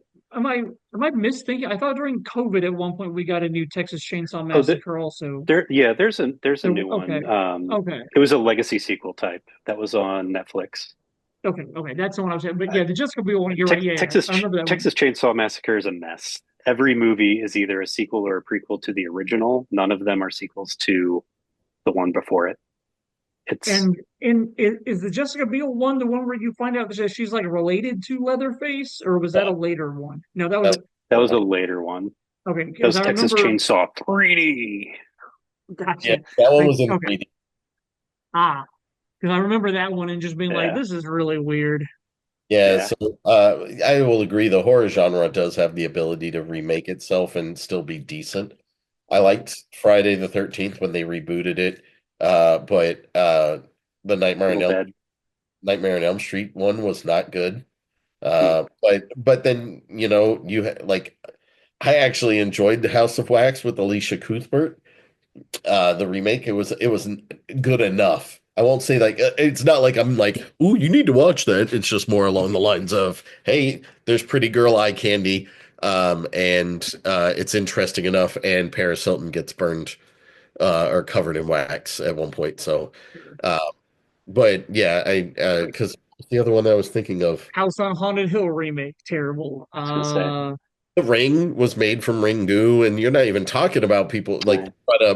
you brought up Death at a Funeral, but you have all those remakes that come from Labra, Vanilla Robert Sky. Lesser hosts and Vanilla Sky. I was trying to avoid talking about that. Like when I your mean, all-time favorite director remakes your all-time favorite film and it's garbage, you kind of try to not talk about it. Okay. But yes, But Robert Lesser host well, was remade as Vanilla Sky by Cameron Crowe. Girl with the if Dragon if Tattoo, like you had The all movies. originals are far superior to any. Both of the American versions are garbage compared to the original trilogy. So when you start talking about Vanilla Sky and that kind of stuff, though, that makes me think of all of the Kurosawa movies that were remade as spaghetti westerns. Like, yeah, Yep. Fistful of Dollars, Few Dollars More. Those were Usagi, or not Usagi. It's the Ninja Turtle character, Sengura and Yojimbo, and and, and you think about it, those were just essentially doing what like Soul Plane was for yeah, Airplane. Was like making Magnificent it Seven. accessible Yeah, because we know that's that nobody was going to watch a subtitled movie, especially in the 50s. about samurais. Samurai, yeah, or 60s, I guess it would have been, right? It was the Yeah, 50s and 60s. So, yeah. but yeah, so I think, everything has its place, but there's so many bad remakes and there's so many that they shouldn't touch. Um, I would love to see them as far as like I was trying to think of like three movies that I would like to see remakes of. You Sure. talked about Net, right? Like Yep. that's something that's on your list of bad movie that you'd love to see remade. Well, here's Uh the thing, and like, let me just preface this right now. I don't think The Net is a bad movie in oh any yeah, way. sorry. Me I've Yeah. neither. literally watched it twice in the last week just to get ready for tonight's episode. The first time I wasn't really paying attention to it, I just had it on. The second time I literally sat down, watched it, put my phone away, watched the whole movie. I don't think it's a bad movie in any way. I think that what goes on in the movie is what people thought the internet might be like in the 90s, and it just isn't now where we're at now with knowing what phones and technology and the internet and all those kind of things can do. where I feel like it could be updated and a good version of the same story be told. Again, like I love The Well, Net. I think it's a great and movie. I think it's and phenomenal. Go ahead. but before we get too much into the net, but Yeah. we're kind of hitting now on the thesis of the idea for the episode Yes. that I sent you of like Yes. I don't want to see. Oh, this is something we've been talking about for the last hour. I don't want to see a good movie that I love be remade because I already love this. They're not going to improve it. They're not going to make me love it more. So I'm going to stick to the original. But what about a movie that has a great idea and it's just executed poorly? Either because, like you were saying with the net, the technology wasn't quite right or is out of Yeah. date, or production company interference. How many times have we seen that in a movie that has just like Sure. derailed everything?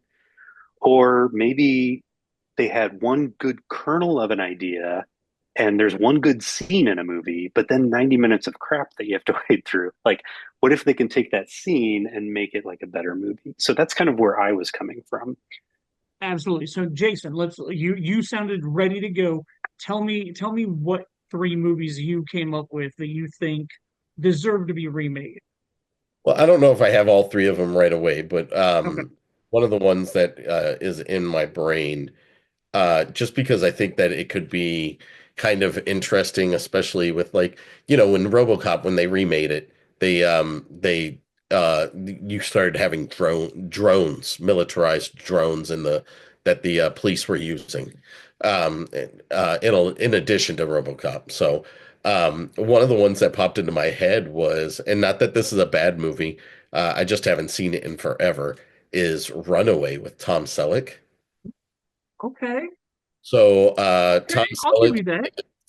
Tom Selleck, I'll read you the synopsis. In the near future, a police officer uh specializing in manufacturing robots. When a robot turns to have been programmed to kill, he begins to uncover a homicidal plot. So there's these like weird Gene Simmons plays the bad guy. Tom I was about to say it sounded like Yoder hadn't seen it, so I was gonna be like, Gene Simmons plays the bad guy, and there's a bunch of robo spiders that scared the shit out of me when I was a kid. Like, Yeah, so It's and amazing. yes. it's literally like dozens and dozens of these robot spiders that are supposed to be helpful for the police department to do their job. And then this guy kind of reprograms them and they end up like injecting people with needles and giving them poison and all these other things. And it's kind of like a cheesy idea, thinking like if you watch it now, obviously, right? But back then it did freak me out a little bit when I was a kid. I mean, this thing came out in 1984. And so it's still kind of entertaining.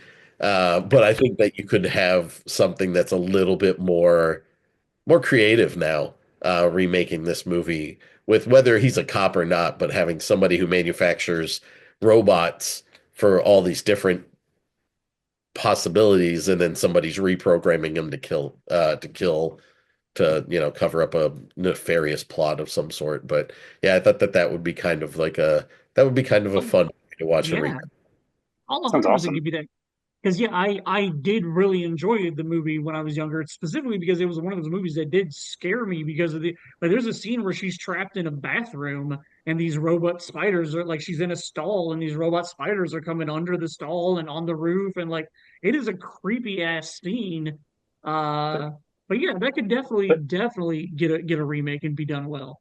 what's the name of this movie? I definitely need to write that down on my list right Runaway, now. Runaway. Runaway. Yep. Runaway. Never heard of it. This sounds Like amazing. Gene Simmons is the bad guy. Kirstie Alley is in it. Tom Selleck's the main character.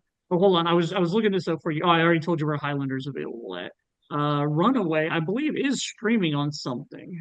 It is streaming on nothing. It's $3.99 to rent from anywhere you want to rent that. Amazon, Apple, Fandango. That's not It's worth it.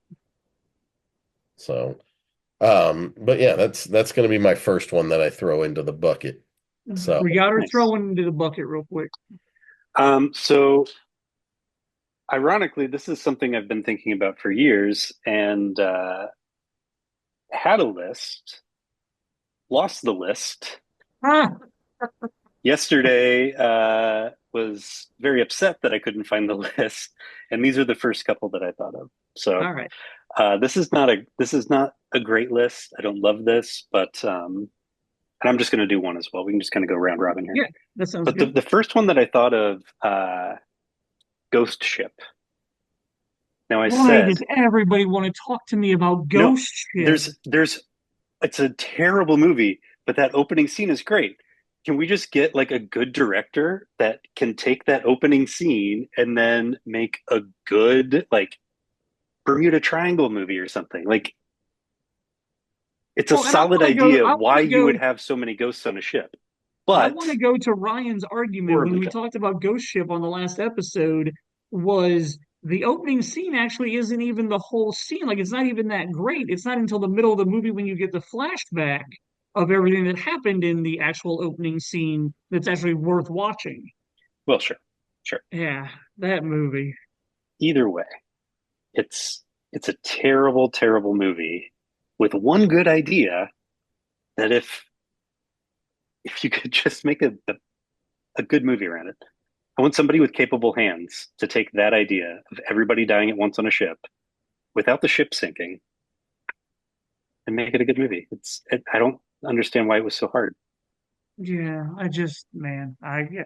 I mean, I'll watch it if they give me a better version. Like, okay, like, because I hate the ghost ship that we've got. So that would be one where I would definitely be willing to give a new one a shot. Um, like I got two of them right here, and I'm trying to decide which one between them is probably better deserving of a remake because they both star the same guy. Um, Long as it's Leslie Nielsen. Jesus, it's He's going to not. recast Glenn Powell in it. I don't think Glenn Powell could do either of these, to be honest. Well, I mean, he can't replace the main actor that I'm going to be talking about. So I'm just going to throw both of them out there. And again, I don't think either of these are bad movies. They're both ones that I'm nostalgic for, that I like. They're both in my digital collection. Um, but I think both of them could be updated now because I think both of them are very cheesy for 90s movies. It's Kindergarten Cop and Last Action Hero. I think both of them are decent ideas. I just don't think either one, like, I love those movies because I was like, 12 when they came out, and like, I was the right demographic for like what they were trying to do. But like, looking back on them now as somebody who loves movies, like, I think they're ideas that could have been better executed than they were. So I'm sure there's a lot of Schwarzenegger movies that people could say the same thing about, but like those are some that I'm seeing right now that I think Kindergarten Cop and Last Action Hero could both be updated and made. Because I mean, like, especially Last Action Hero, like I was so as somebody excited for that movie. yeah, like, and as somebody who loves movies, like the idea of getting sucked into a movie, I was just like, oh my God, like this is gonna be like, oh, this brings another one to my mind now. The movie Stay Tuned. I would love to see the way that they would do Stay Tuned with like the modern streaming type stuff, like getting sucked into parodies of movies and TV shows and stuff like that. Again, like I love Stay Tuned. It was something I had a lot of fun. I was like 12 when it came out. Like really fun movie, specifically for all the parodies of stuff that I like.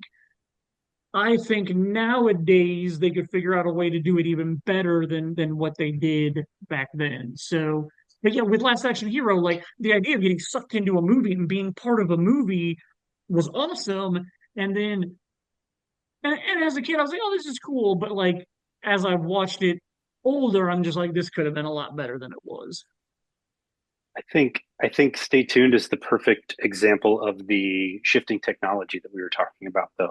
Like you said, Absolutely. bringing Netflix into that's like a whole different level of things that they could do. So yeah, a remake would be great, or I'm, and that's not a big enough name that you would do a sequel.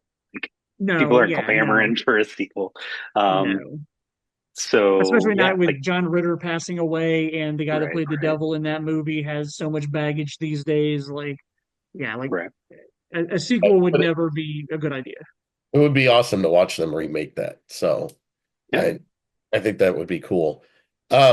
My I'm gonna go for my second one now. My Yeah, second one is they're already filming it.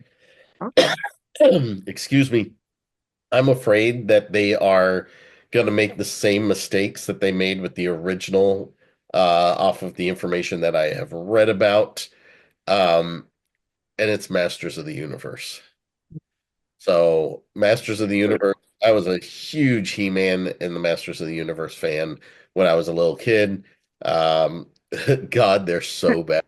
If you watch the cartoons, they are so, so bad, and they are constantly sexist. It literally like watching what when we watched Samuel L. Jackson's newest version of Shaft, and Um, where he had the kid and he was just a fish out of water because he was still being as sexist as he was in the 70s and the 80s. But so it was just but yeah, so Masters of the Universe is mine.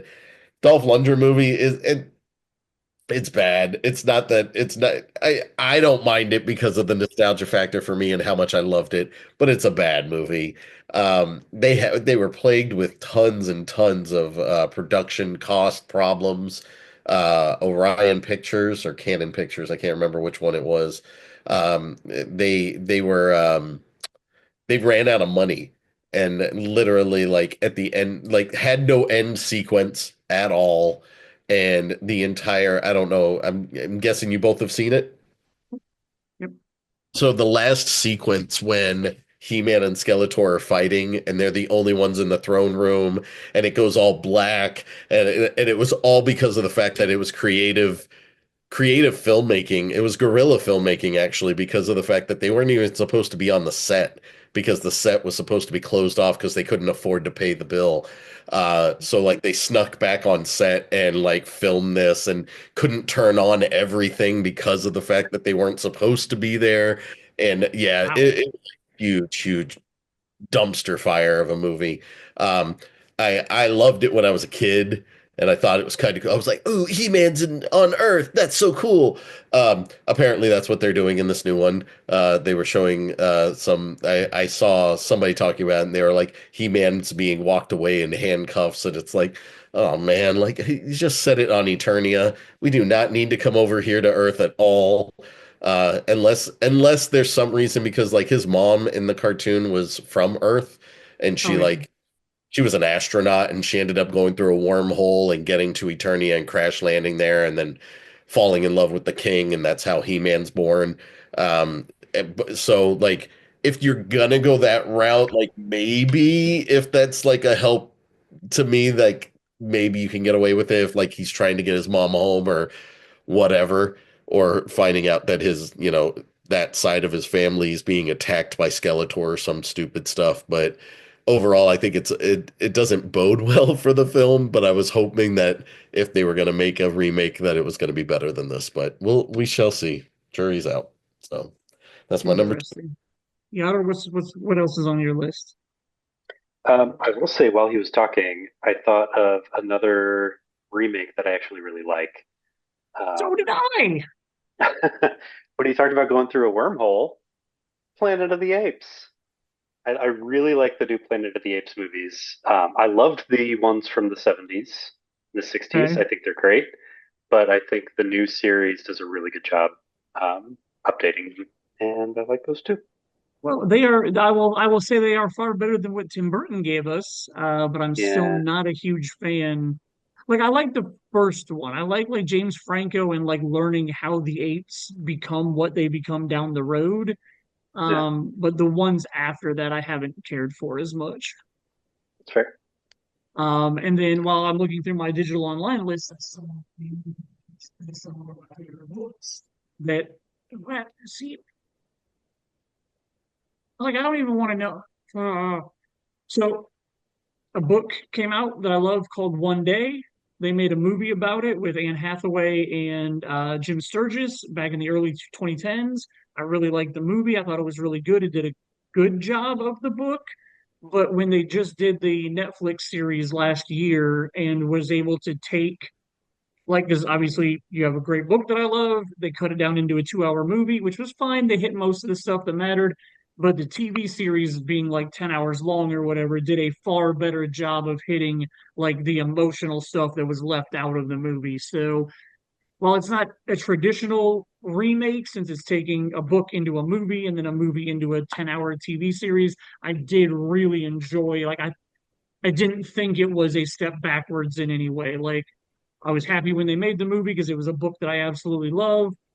Because a lot of the stuff in the book that still didn't even get translated is a lot of the stuff that's going on in their heads during their friendship, which obviously is all very difficult to translate into a visual medium. But the book hit a lot more of the stuff that was left out of the other movies. So that was one Nice. that I thought of that I liked. Um, Otter, so what was your second remake? So my next one is going to be kind of outside the box here. Um, this is a movie that's generally known to be a very terrible movie that people make fun of, that I actually really like. Um, the production quality is really bad, but I find it quaint. And I think if it were to be remade, I think it should still be cheesy. Plan 9 from Outer Space. oh, okay, okay, I I really enjoy that movie. enjoy watching that movie, Yeah. even though they can like trip over a headstone and it falls over and you can tell it's cardboard. They slam the door and the whole wall shakes. Like people say it's terrible, but the plot is actually really good. And so I'd love to see like a solid remake of that where they still hold true to the sort of silliness of the homemade feel. I give you credit for that. I really do enjoy Plan 9 also. I think it's a very enjoyable film for what it was. As all of us have made film and done, been involved in productions in the past, seeing somebody do whatever it takes to get their movie made, like I've always had a soft spot for that movie. I I think it's an okay movie, but just the fact that he was able to make something, he was able to push through and get it made in the end product. I enjoy the movie for that aspect of it. Exactly. I would like to see a remake of Alec Baldwin's The Shadow because I absolutely love The Shadow. And for a long time, Sam Raimi owned the rights to The Shadow. And Sam Raimi was supposed to give us The Shadow like 10 years ago. And it's never happened. And to my knowledge, he's lost the rights to it. I think he had to make his movie in a certain amount of time. And then the rights reverted back to somebody else. I Again, this was another movie, much like Judge Dredd in the mid 90s, that got me into reading comic books because I was really well, and also like I grew up a huge Darkwing Duck fan. So once I knew that like Darkwing Duck was based on The Shadow and The Shadow was coming out and like this type of character that was based on all these Orson Welles serials from the 1920s, like I became very huge and invested in The Shadow, and that movie is just bad. And it was weird because in 94, when it came out, 94 Shane loved it. And 94 Shane was like, The Shadow is great. I'm going to start reading The Shadow comic books. Like, I love Darkwing Duck, like all that. Did he talk As like I've that? got, yeah, that's how I talked back then. As I've gotten older and gone back and rewatched The Shadow is not good in any way. It has maybe two scenes in the entire movie that are cool, but as far as the actual plot goes and what they did with the movie, not good at all. And I hope someday somebody, even if it's Sam Raimi, because I love Darkman. Like Darkman, I believe was Sam Raimi didn't get the rights to the Shadow back then. Is that what it was? Like Something like that, yeah. it was something like that. Like the reason Darkman got made was because he couldn't get the rights to the Shadow for whatever reason. So he just decided to make the Shadow with his own character with Leslie Nielsen, right? Like Leslie Nielsen was in Darkman. Am I right about that? Uh, but so like I would love to see whether it's Sam Raimi or not, or some new upcoming person that has respect for it. Give me give me a Crow, like original Crow, not remake Crow, like an original Crow version of the Shadow that is dark and he kills people and he's got his guns and set it in the 20s and like just give me a good remake of the Shadow. Jason, That's a what's your third that's one? that's a really good one. Okay. I have two things I want to say about the Shadow real quick. Yeah, go for it. Yeah, yeah. Uh, the only thing I ever remember about the Shadow is Tim Curry with his little Tommy gun spinning around, shooting into the Ah, sky. He yep. is unhinged in that movie, and I love it. The second is it came out around the same time, and I was equally as excited for it. The Phantom Oh, Billy Zane. with Yep. Billy Zane. It was equally as bad. But Agreed. both of those were like old school comics that were going to be awesome and just were not good at all. Well, it was like, was the Phantom cartoon like a part of like Space Ghost or something? Like, wasn't the Phantom cartoon or I have no before the idea. Phantom movie came out? I knew the Phantom from something animated. Yes. Um, Hanna-Barbera owned it and made cartoons. okay, cool. Okay. So it was in like the same realm as Space Ghost. Yeah. Not necessarily in Space Ghost, but like that's where I would have seen it in like the Hanna-Barbera realm. Okay. Jason, what's your third one? Um, I'm gonna go back and forth on this because of the fact that it's supposed to be in production, but they haven't filmed it yet. So who Okay. knows if we'll ever actually get it. Um, I was never See, this is where it gets bad because I'm like, do I talk about a sequel? No, I'm not gonna talk about a sequel. We'll just go with this. Um, Okay. I was never a fan of this character a whole lot. Um, but being a comic book person and everything else, I definitely would like to see a properly done version, like something that doesn't suck so bad of Spawn. Um, because Okay. the idea of him is as like that tortured soul. He's kind of like Ghost Rider, right? Like he's kind of like stuck with this curse kind of thing. I think that you could possibly do something really good there. I know at one point it was supposed to be directed by Todd McFarlane and it was Yep. supposed to star Jamie Foxx Yep. as the main character. I thought Michael J. White was awesome as a casting spot. Sure. Uh, and I think that they did a lot of good things with the original Spawn from what I had read of Spawn. Um, and I think that I think the look of him was really well done of Spawn and Michael J. White and even John Leguizamo, even though the character is really gross and weird, Yeah. the clown is the clown is somebody who is he was depicted well with the fat suit and the demeanor of John Leguizamo. So Yeah. uh, I'd like to see just because I know how many people out there love that character, it might make me enjoy it more if it's a well done movie. So yeah, that's my third one. So Absolutely. with my That's a nerd, good one. You got or what you got for a third I like one? that. This is I'm not going to say outside the box, but it's different. Um, there are a lot of movies that I just wish I could have a different version of, like Event Horizon. I wish that we could get that lost footage and we could have like the actual intent of the movie because it's really good, but I know it could be so much better. And to that, I'm going to say Richard Stanley's The Island of Dr. Moreau. His script was Okay. so good. And if you watch the I did. documentary is Yep. amazing. Yes, it was. And you see, like, once the production company comes in and they're like, okay, well, you've got to have Marlon Brando. And then Marlon Brando gets this huge ego about him and like changes everything.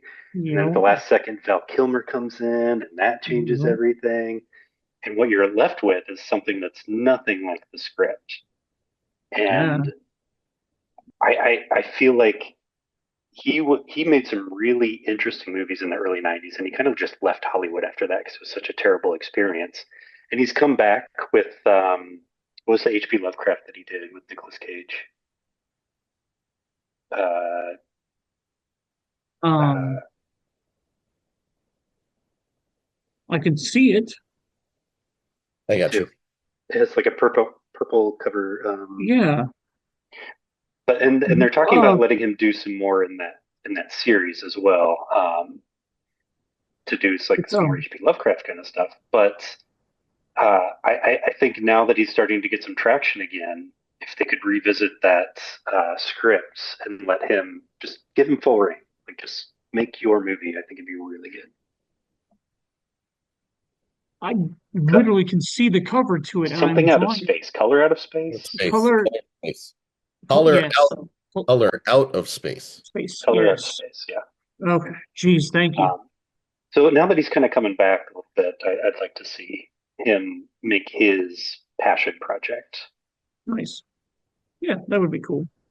I have my last one, and then I want to circle back to one that Yadar, I believe you had said to me before, and I want to touch base and see if you actually meant it or were just throwing it out there. But my third one that I would like to see remade would be, and it's very much literally around the exact same time as the net, and it's for the same reason as the net should be remade, is Hackers. I I think knew Hackers is a really good and fun movie, but again, the hacking in that movie is not really what hacking, it's what Hollywood thought hacking might be at that point. Because I mean, even the very small bits of hacking that are in the Matrix aren't really the hacking that we know happens nowadays. Like nobody really knew in the 90s what hacking was going to become. So I think an updated or modernized version of Hackers could be a lot of fun and could be very interesting. Plus, like Fisher Stevens, is that, am I right about that? Fisher Stevens is the villain in that. Like, not a good fucking villain at all. Like, not like Yeah. his whole subplot, but like why he's after these kids, just they could really probably make a much better plot and concept and include the hacking part of it to make Hackers a much better movie. But yeah, in some of our texting, you had mentioned the movie Enemy of the State. Is that one that you actually think should get a remake, or were you just using that as the technology aspect also? I I was using that in our discussion of the net, of ways I think the net could be more relevant in a current remake. Oh, so Um, more like what they do in Enemy of the State. Okay, yeah, I so I misunderstood didn't what you list the said. net. I figured we would go into a deep dive on the net Gotcha. because that's something that we did multiple times at the theater. We just Yeah, spent hours talking about the net a couple nights. So, yeah, but I think, yeah, I was bringing it up in context of that. If we want to yeah. I got you. transition into the net, we can, but um, I can just bring that up later as well. I got you. Well, I mean, I think other than whatever we want to talk about the net, I think we've pretty much hit most of the stuff that I wanted to talk about. And much like many of the times you're on here, we've gone for a solid amount of time. So yeah, I mean, you're only a part of long episodes, and we all knew that when we were getting into tonight. So, whatever you want to say about the net, like, I mean, I think I've kind of hit most of my points that I had to say about it. So, like, give me whatever else you've got left that you want to say about the net. Yeah, I mean, my thought with the net was even like as soon as it came out, it was outdated. Like I remember, like I saw it in the theater. I was like, oh, this is pretty cool thriller. And then by the time it was on VHS, I think before DVD, and I had friends over, and I'm like, we got to watch this movie. It's great. And they're like, well, this is kind of cheesy. It's not realistic. I'm like, no, this just came out on VHS like a month ago. Like, so like I don't know if I had to pitch a remake of The Net, there's a lot of it that you can keep, like her friend dying, and like Yep. maybe sends her down a rabbit hole, but online. So instead of like floppy disks and stuff, like she gets some sort of cryptic message that sends her to the dark web, and so she starts having like all these people from there after her. But then also, I was bringing in Enemy of the State because now, I mean, there's cameras everywhere. Like it'd be a lot easier to track her. You could get government involved, so maybe there's multiple groups of people after her. Um, I I just think there's so much that you can do with it Absolutely. that really good but small known movie can be I think like a huge thriller right now. Well, and like even in the 94 or 95 version of the movie, like even in that version of the movie, like it's a big deal that she's agoraphobic and that like none of her neighbors know her because like she doesn't go outside or anything like that.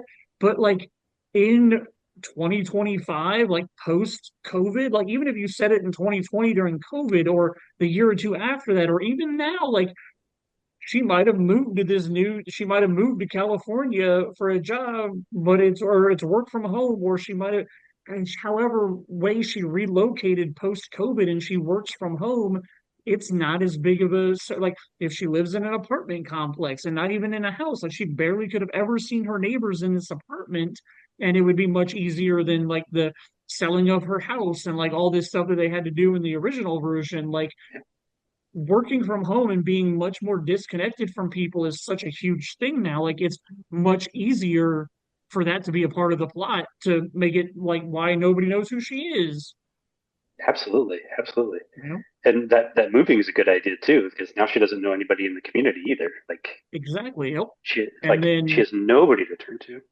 Um, and I think the obviously there's a lot of political unrest the last decade or so. So that's kind of why I wanted to introduce that thread from Enemy of the State as well, yeah, for um, sure. with the government. Like, you know, whatever sites she's on that she shouldn't be on, or she uncovers something on a government site, but through back channels on the black or the dark web. Like, I don't know. I think there's so many things you could do with it. You could make like a whole series of movies or a TV series, which Yeah. I Oh, didn't watch, but yeah. I just I think did not. there's a lot that they could do. Jason, you got anything that you would add? Jason, are you a fan of the net at all? Like, did you like the movie? Have you ever seen the movie? You're about to tell me you've never seen the movie, have you? He's gonna tell us he hates it. Oh, I've never seen the film, so Oh, bro, it's so much fun. yeah, it's really you've good. been telling me that for 30 years, and Yeah, I totally that, and it's not like I'm avoiding it. It's just I haven't looked it up at the right time to be super interested in it. So, And I know it's Journey on to the way something way back because of 1995. You have to have bloody floppy disks to do anything. Jason, do you have Netflix still? yeah, The net is on Netflix. I was about to say, I'll send you $5 so you can buy it on Apple if you need to. It's not in 3D. I apologize for that, but it is in on Netflix, so you can watch it without having to spend any money. And I mean, dude, it's an hour and 45 minutes of just like pure 90s. Like this is what they thought the internet was going to be and how people could digitally screw with you on the internet. And it's got a murder mystery part to it. It's got a we're stealing your identity part to it. Like Dennis Miller's in it, right? it's what? Dennis Miller in it. Dennis Miller? Yep. Yeah, Yep. but I remembered. I remembered that from the trailer. Yep. Um, but yeah, I don't remember. Yeah, like I said, it just was one of those things where, like, I'm sure if I was working at movie theaters in 1995 and Sure. was watching them as often as I was in the 2000, early 2000s, especially, I wouldn't have missed it. It's just, yeah, it's just one of those I mean, ones. I feel like in 1995, wasn't your dad at the theater? Weren't you going and giving free labor in 1995? Yeah, I mean, well, no, they closed in 94. Oh, okay. David would have been at Clearwater at the time that this came out. But again, like, I did see this movie at Clearwater. definitely one of those moments of like just not the right time, right place for me. But and like I said, I always thought I always had the hots for Sandra Bullock back then, Oh, especially after watching Creed. So it was one of those moments where I was like, "Oh, I totally watched that," and then it just never happened. So well, 30 years later, I highly recommend you getting on Netflix, adding it to your queue, checking it out. Again, I don't 100% think the movie has to be remade because I do enjoy the 1995 version, but it definitely could. I mean, it could also be completely fucked. It could be a completely terrible version of the movie that they gave us. Like I said, they made a made for TV or they did a made for TV movie in like the early 2000s called The Net 2.0. It's got like a 4 rating on IMDb. I've never watched it. And then in like 98, they did a TV series, which I'm sure was like a sci-fi channel TV series or something, but it did not last very many episodes before it got canceled. So like there's been some small attempts, but like I feel like a real legit, let's really remake this as to what the internet could do to people could be enjoyable. And much like you said, with Enemy of the State, include a lot of that government, the spying stuff, the camera stuff. You know, everybody's got ring cameras. It would essentially be very much like 24. Like the bad guys in the movie would be like 24, where they can watch everything that she's doing.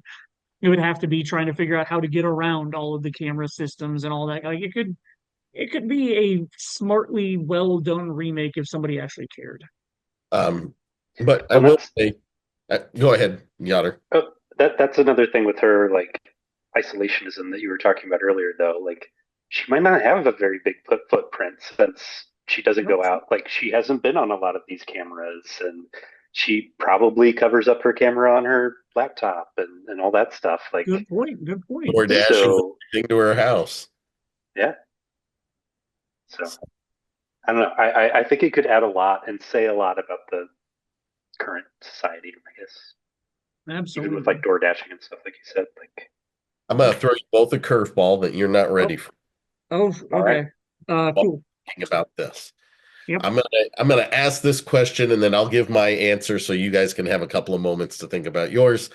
But what's a remake that what's a movie that if they remade it could shape like completely change like thinking saga wise?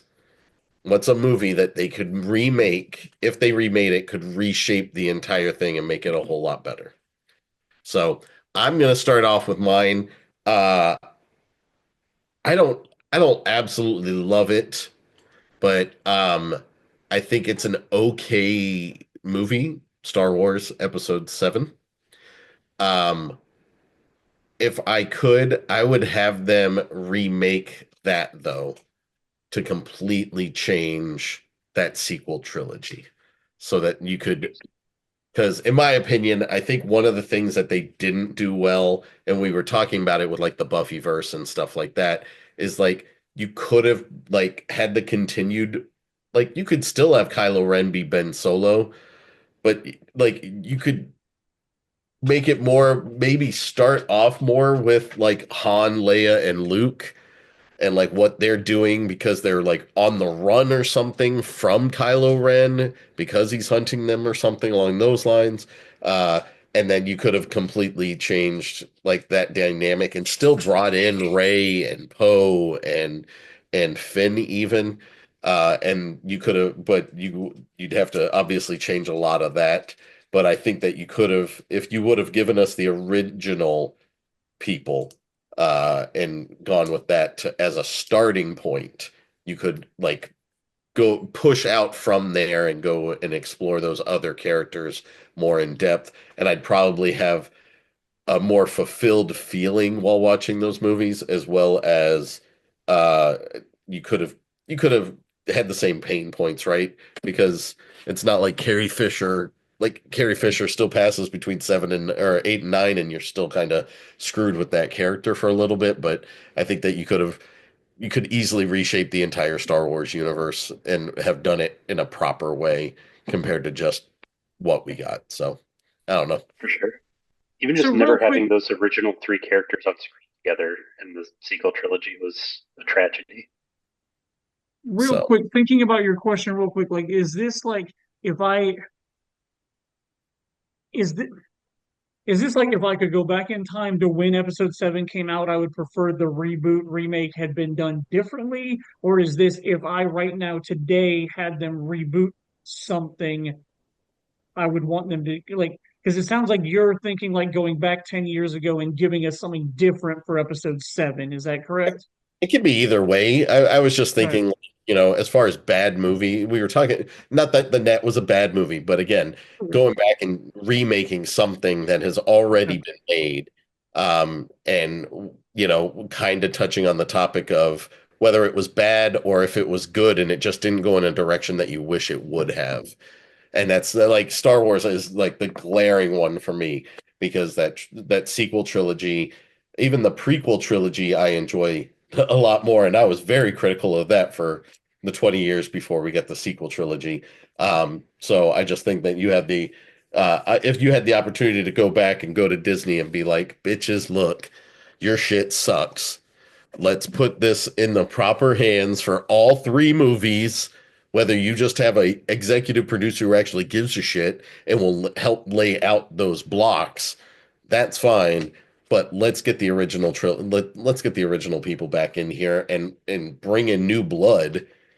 And so, because I don't know with Kylo, like I said, and I'm not even thinking about it too much, obviously, because it just kind of popped in my head while we were talking. But it's like, seriously, Kylo Ren, you find out like Luke or Leia and Han are on the run, and you don't know from who yet, but all like, and you're like, you find out that Kylo Ren's this big baddie. even that opening sequence where he kills the old man in that whole village or whatever, you can show that how badass he is there, and then literally cut to like who he's chasing is Han and Leia, and then you find out, I don't know, halfway through the movie, maybe even at the very end of the movie, that it's their son that's coming after them and trying to kill them. I think that alone makes it way more compelling, and you could still bring in all the same characters. Poe could have been at the beginning of the movie just like he was. I don't know. It's just to think of how it could have been reimagined and completely different is something that kind of bugged me. So, This isn't For necessarily my sure. answer, but going in the vein of what you were talking about, I don't even need Poe. I don't even need Finn. I don't even need Rey. Like you literally could have given me Timothy Zahn's Heir to the Empire trilogy as 7, 8, and 9, and I would have been happy as a pig in shit. Like I loved those books in the 90s. I thought it was an amazing story. Obviously, we're getting a little bit of Zahn. We've gotten Zahn through Rebels and through Ahsoka, and so like I'm happy that we're finally getting Zahn in our lives. But like you literally could have adapted those three books and made me happy for a sequel trilogy. Like I thought that those were very well done. Continuing the characters, starting the new Jedi Academy, having Luke or Leia and Han have children, like and what you pitched with Kylo, I 100% agree would have been a far superior film to what we got. So I'm 100% on board for what you're pitching, but in the Star Wars universe, I would have been happy with Timothy Zahn's books being turned into a new trilogy to follow as 7, 8, and 9. You got anything? Even to that though, like in the old book canon, like Han and Leia had twins, and one went Yep. bad. So even if you had Rey be their other twin, Jason? happy birthday, Otter! oh, Hey, it's happy midnight, happy birthday! Yeah, you thank you. are an old fart like us in our Oh, you're Yeah, 40 yeah, now, yeah. I bro. guess so.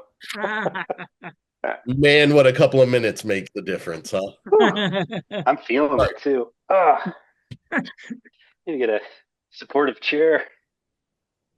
All right, keep going about Star Wars, Uh, man.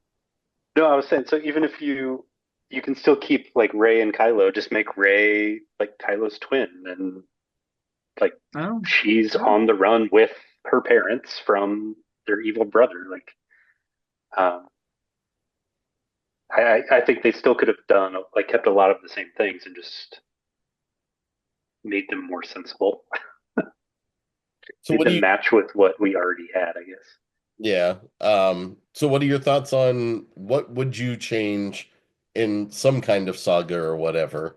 What would you? Can you think of any movies, or even if it's just one sequel, it doesn't have to be a saga, but something that you'd be like, oh man, if they redid this, it would have been so much better for the trajectory of this movie or movies.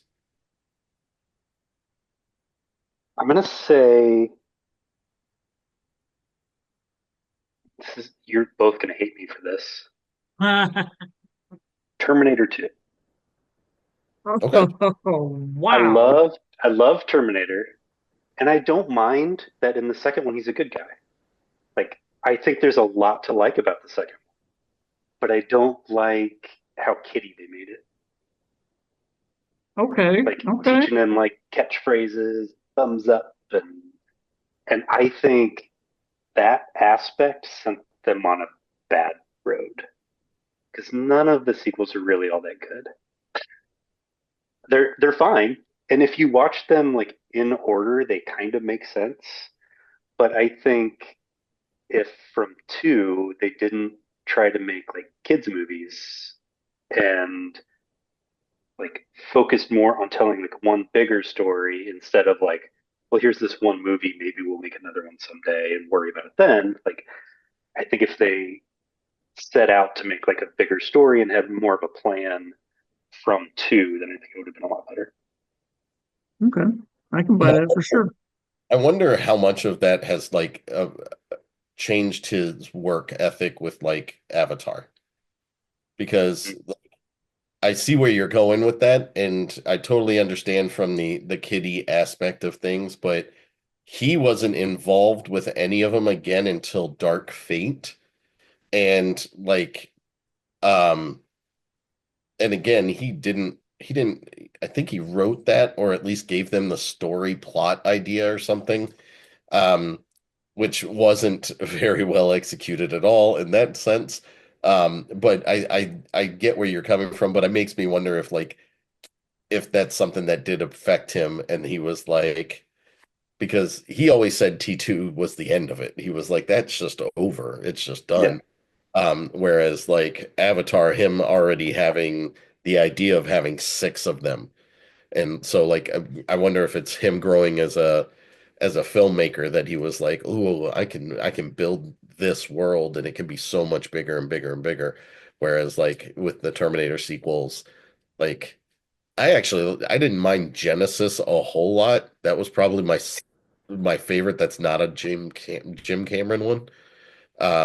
But that's still the Sarah Connor Chronicles was way better than any of the movies after T2. So Sure. I like whenever they can overlap and make it work. So I like Genesis as well for that kind of putting the first one on its head and revisiting it.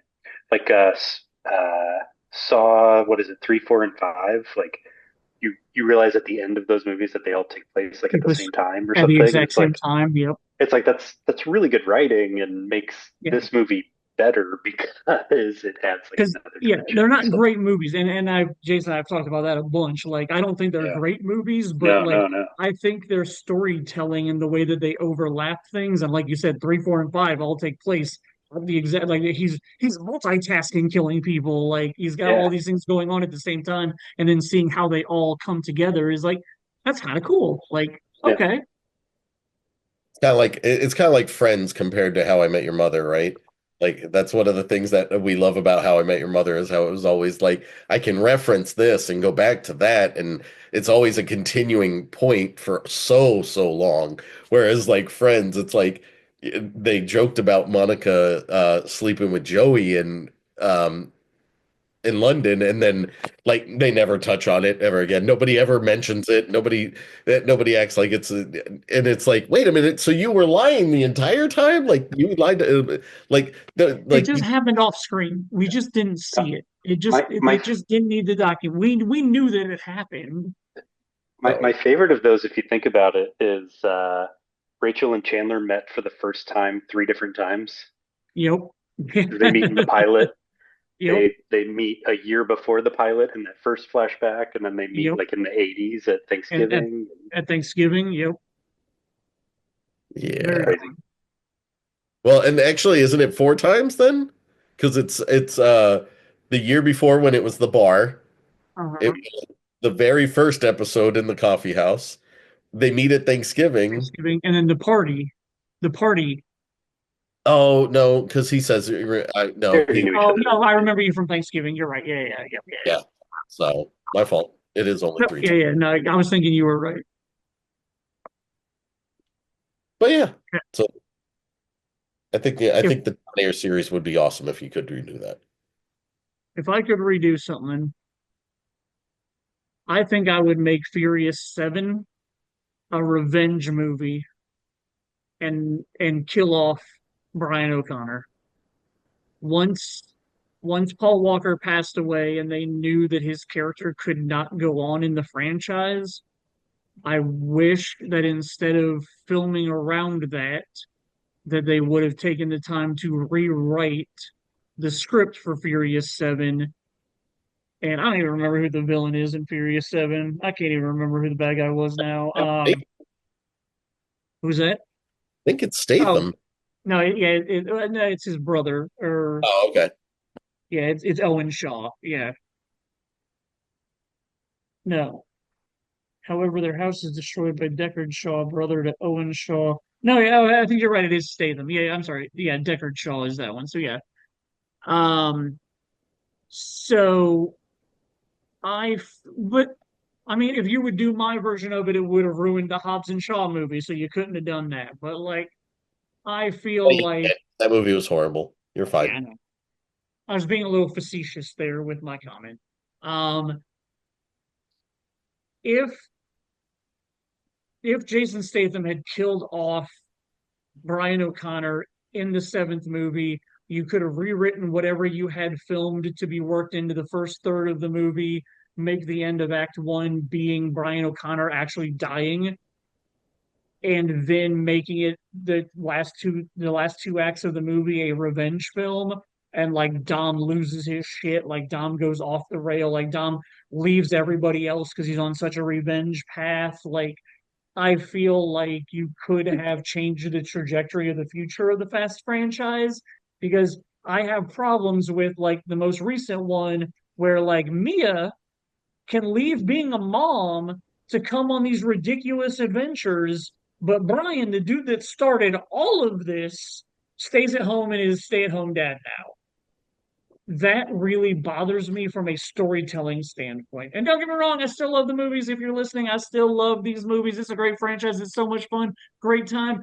Could have been better if they had just realized there's no reason we need to, in the eighth movie, show him from the back for 5 seconds holding a kid and think that that's okay, or like just avoid the fact that the guy that started this entire franchise, like imagine if, I don't know, they killed off Luke Skywalker at the end of the eighth movie or something like that. I don't know. Like, imagine like if they had actually killed off Brian O'Connor, made the rest of the seventh film about revenge and like trying to kill Jason Statham for the rest of the movie. I just, for me, feel like whatever they could have done after those story beats would have been far better than every time I watch the Fast movies now being like, where the fuck's Brian at? He's not dead. I know he's at home with his kids. Like, why is he not a part of all of this? Like, and that was their excuse at the end of the seventh movie is I'm going to go off and be a dad with my family. Well, if you're going to stick with that, leave Mia, whose real life name I'm drawing a blank on right now, leave Mia, Jordana Brewster, thank you, leave her out of it. Who's, by the way, Brandon, she's in Hard Eyes. She's a really good part in Hard Eyes. So Ooh, anyway, nice. yep, Jordana Brewster, like leave her out of all of this also. Like if it's the whole family and that's why Brian's not going to be around, then just leave her out of it also. Like that bothers me for that franchise. So I yeah, think I feel like that could go I ahead. like your idea. I think you should have killed him at the end of seven, and that could be your cliffhanger. And then that's the whole reason. On eight, you just see him starting at the beginning of eight. He's just on that revenge kick, trying to find him. My So, argument for that would have been is if Seven had been completely filmed and they could have used his brother to just film some type of death sequence and rearrange the third act, I could see that working. But with having only part of the movie filmed, and that's why they had to rewrite it to like write him out of half of the movie anyway, because they didn't have stuff filmed with him. oh, I thought they That's had why it filmed when he died. Okay, my fault. no, I think like less than half of his stuff was done when he died because I know both of his brothers. One of the brothers was a stand-in for the body, and the other brother they digitally used his face to put on the other brother. But like, yeah, no, to my knowledge, like, because that's why he's like missing from the whole middle of the movie. I don't. You obviously pay more attention to these movies and have them locked into your memory better than I do. So, But I mean, so it is what it is. So that's what I would I, change. So I go will ahead. say that just shifted my brain from fan mode to writer mode. Yeah, let's do it. There is one movie that has always annoyed me as a writer, um, going back to Star Wars. Uh, Last Jedi has it has a ton of problems. We don't have to talk about all that. But say the movie's already in the can and you had and Carrie Fisher dies, right? Yep. So we know she's not going to be you're not going to be able to use her well in the sequel because the woman is dead. Yeah. Um, so just having what you have, The Last Jedi introduces the idea of dyads. And there's this whole big thing about how, usually two people come in with the Force and they have to like balance out the good and the bad and everything. And so there's the idea that Luke and Leia balanced out Darth Vader's evil and all of that. So you've set up this idea of a dyad, and you have twins already. And at the end, you have this nice emotional moment where the two of them come together, and then he goes out and does his like badass Force Ghost thing, and then he dies, and he just like wisps away in Jedi form. knowing that you aren't going to have Carrie Fisher, why don't you just have her sitting in that base, wisp away in Jedi form, or on the Ooh, Millennium Falcon or wherever she is? sure. They're a dyad. So when I Luke guess dies, okay. Leia dies, and they both go to join the Force together. or And then you kill. don't. And I don't know if it's just I don't know if it's a respect for the dead kind of thing or what as to why they didn't kill Brian O'Halloran and or why they didn't kill Brian Leia. O'Connor, Right, sorry, yes, Brian Brian. O'Halloran from Clerks. My fault, my fault. Yep. Uh, but yeah, Yes, Brian. Jason screwed up tonight. I'm not the only one. So, because like they could have killed Leia when Kylo blew up the ship and she's like floating in space. You could have killed her right then. But then we wouldn't have had Sacrificed Luke and Leia on herself screen using together. her force powers to keep everybody else alive. And then whatever she did with the ship where the big hole was blown in, like she uses her force powers to save everybody else, but then that causes her to die. Instead of having her in a fucking coma for the entire movie for no reason other than the fact that we all know she's dead, just have her sacrifice herself to save everybody else on the ship. Instead of putting that shit around yourself and floating and looking stupid, Mary just use Poppins. your force powers. What's that? Yeah, Mary Poppins, exactly. Use your force powers to stop everybody else from flying out of the hole in this ship and save them until they can get out of that. Like sacrifice yourself in some other way instead of having her be in a coma for an entire movie and then coming out of that coma. Like because even Was those scenes when she came she out of done? the coma could have been reworked somewhere else. I was gonna say, I thought she was done filming completely when she passed. She was, yeah. Yeah, Oh, was she? Oh, okay, all right. but Well, and still, that's the only reason that I'm okay with not killing her in that moment because I think that would be a great moment to kill her as well. But at the end, you have that with her and Luke. It's the only time you get to see them together, or Luke interact with any other original yeah. character besides Chewie, I guess. But I give you that um, 100%. so that way they have that moment, and I don't know. Either way, it gives her death more meaning. Yeah, absolutely. Because how does she die Yeah, in nine? Like, doesn't her ship get like blown up or something? Like, Oh no, she force feeds Kylo Han's image uh, across the universe, and then she dies because she used her force powers from across the universe. yeah, nobody remembers that. See, yeah. Yeah. I didn't remember it until you just told me. Yeah, I'm not a fan of most of that movie. There's one or two things that are okay, but overall, yeah. Um, Guys, go the ahead. last We talked a lot. Go ahead. Yeah, give me one last thing to wrap this up. the last two things, or the last thing, I'll mention them both though. If you could save any some more movie sagas that would be able to be saved, let me put it that way, are The Matrix Oh, absolutely. and Yep, Indiana Jones. absolutely. Both of them need to be saved. You know The what else could be saved? It goes back to the one of the last episodes we all did together. The Teenage Mutant Ninja Turtles franchise had one good movie, and then because of all those parents bitching, we ended up getting two shitty movies after that. So Ninja Turtles yeah, could have been far superior if they did not listen to angry parents. I love part three, even though it's really bad and cheesy. It's so fun. there's there's I mean, parts of there's it I time like. I travel like the involved, visuals so for obviously sure. I'm in. Yeah. Apologies, Um, I talked over you, Yada. What'd you say? I didn't oh, hear I you. I was just saying I like as an adult when I watch three, I like the visuals because I've become a Kurosawa fan and I can see like a lot of the Uh, old Japanese movies that the director was trying to pull on.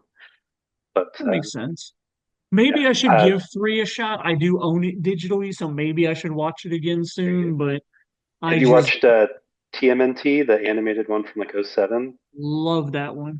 Yeah, that's really good. As a sequel to Love that that one. original trilogy, it's really good. Yeah. Yeah. I absolutely love that one. I love what they do with Leonardo going off in the jungle and stuff like that. And Yeah, yeah, I very and I mean Patrick Stewart is a bad guy. Not something I see very often, but he still did a yeah, great job. yeah. Sarah Michelle Gellar. Sarah Michelle Gellar, yep. And it because it's animated, it got to lean really into the sci-fi aspect of everything. And the ninja action is better than people in film suits too. Absolutely, dude. Just The they're more scene with what's Raph's alter ego, Mecha Turtle or whatever he Night is, Watcher. Night Watcher. Yeah, yeah. Like that scene between him and Leo in the rain is literally some of the best animation I've ever seen. Oh, Like so that pretty. sequence is so good. There are a couple episodes or a couple moments like that. Like I guess the beginning of the third act when they're attacking the tower or whatever. In the courtyard, like the very beginning of the attack, there are a bunch of trees, and in the background you can see like each individual leaf moving on the trees, and it's Oh just wow. there are moments where I thought it was live action. Like they did such a good job on some of that CGI. I agree. That's awesome. Fantastic. Well, guys, we talked a lot. This episode was long. Yoder, you cannot come on and do a short episode, and I am fine with that. I love chatting with you, dude. I loved everything. We got to go on some fun tangents tonight. We got to talk about a lot of fun stuff. We covered a lot of stuff that has to do with remakes and the good and the bad of it. So thank you so much for coming on here, man. I absolutely appreciate your time. Two episodes left to go, guys, and then we're wrapping this up. We have episode 98. Jason and I are, I mean, I'm on a nostalgia kick. We got two episodes to go. I'm super nostalgic. I always have been. We're doing a class of 98 episode, whether it's just me and Jason, or if we get some of our high school friends on here, we're going to go from the fall of 97 to the spring of 98 and talk about a bunch of movies and TV and music that all came out in that period. We're going to wrap it up with Can't Hardly Wait. And so I'm looking forward to going on that journey and just reliving all the stuff that came out during our senior year of high school, the class of 98. And then we'll wrap it up with our 99th episode where we're just going to go back and talk to a bunch of people. And then Jason and I are going to be nostalgic about the last 5 years that we've been doing this fun thing together. So it's going to be two really fun episodes that we have left. And I'm sad it's coming to an end, but I'm excited about the next two episodes we're going to do. So everybody that's made it through this whole episode, I appreciate you. Thank you so much. You got her. Always a pleasure having you on here. We're going to get you on for a quick, short blurb on the 99th episode. But I mean, I've definitely appreciated all the hours that we've been talking tonight, man. Thank you for your time. Yeah, thanks for having me on. I've enjoyed the handful of episodes we've done. So Awesome. thanks. Thank you so much, brother. Jason, always a pleasure. I will see you soon, sir. Happy birthday again, Yoder. Enjoy your Oh, 40. thanks. Thank you. Welcome to the 40 Club, Yoder. Happy birthday, my friend. Thank you. I'm officially old.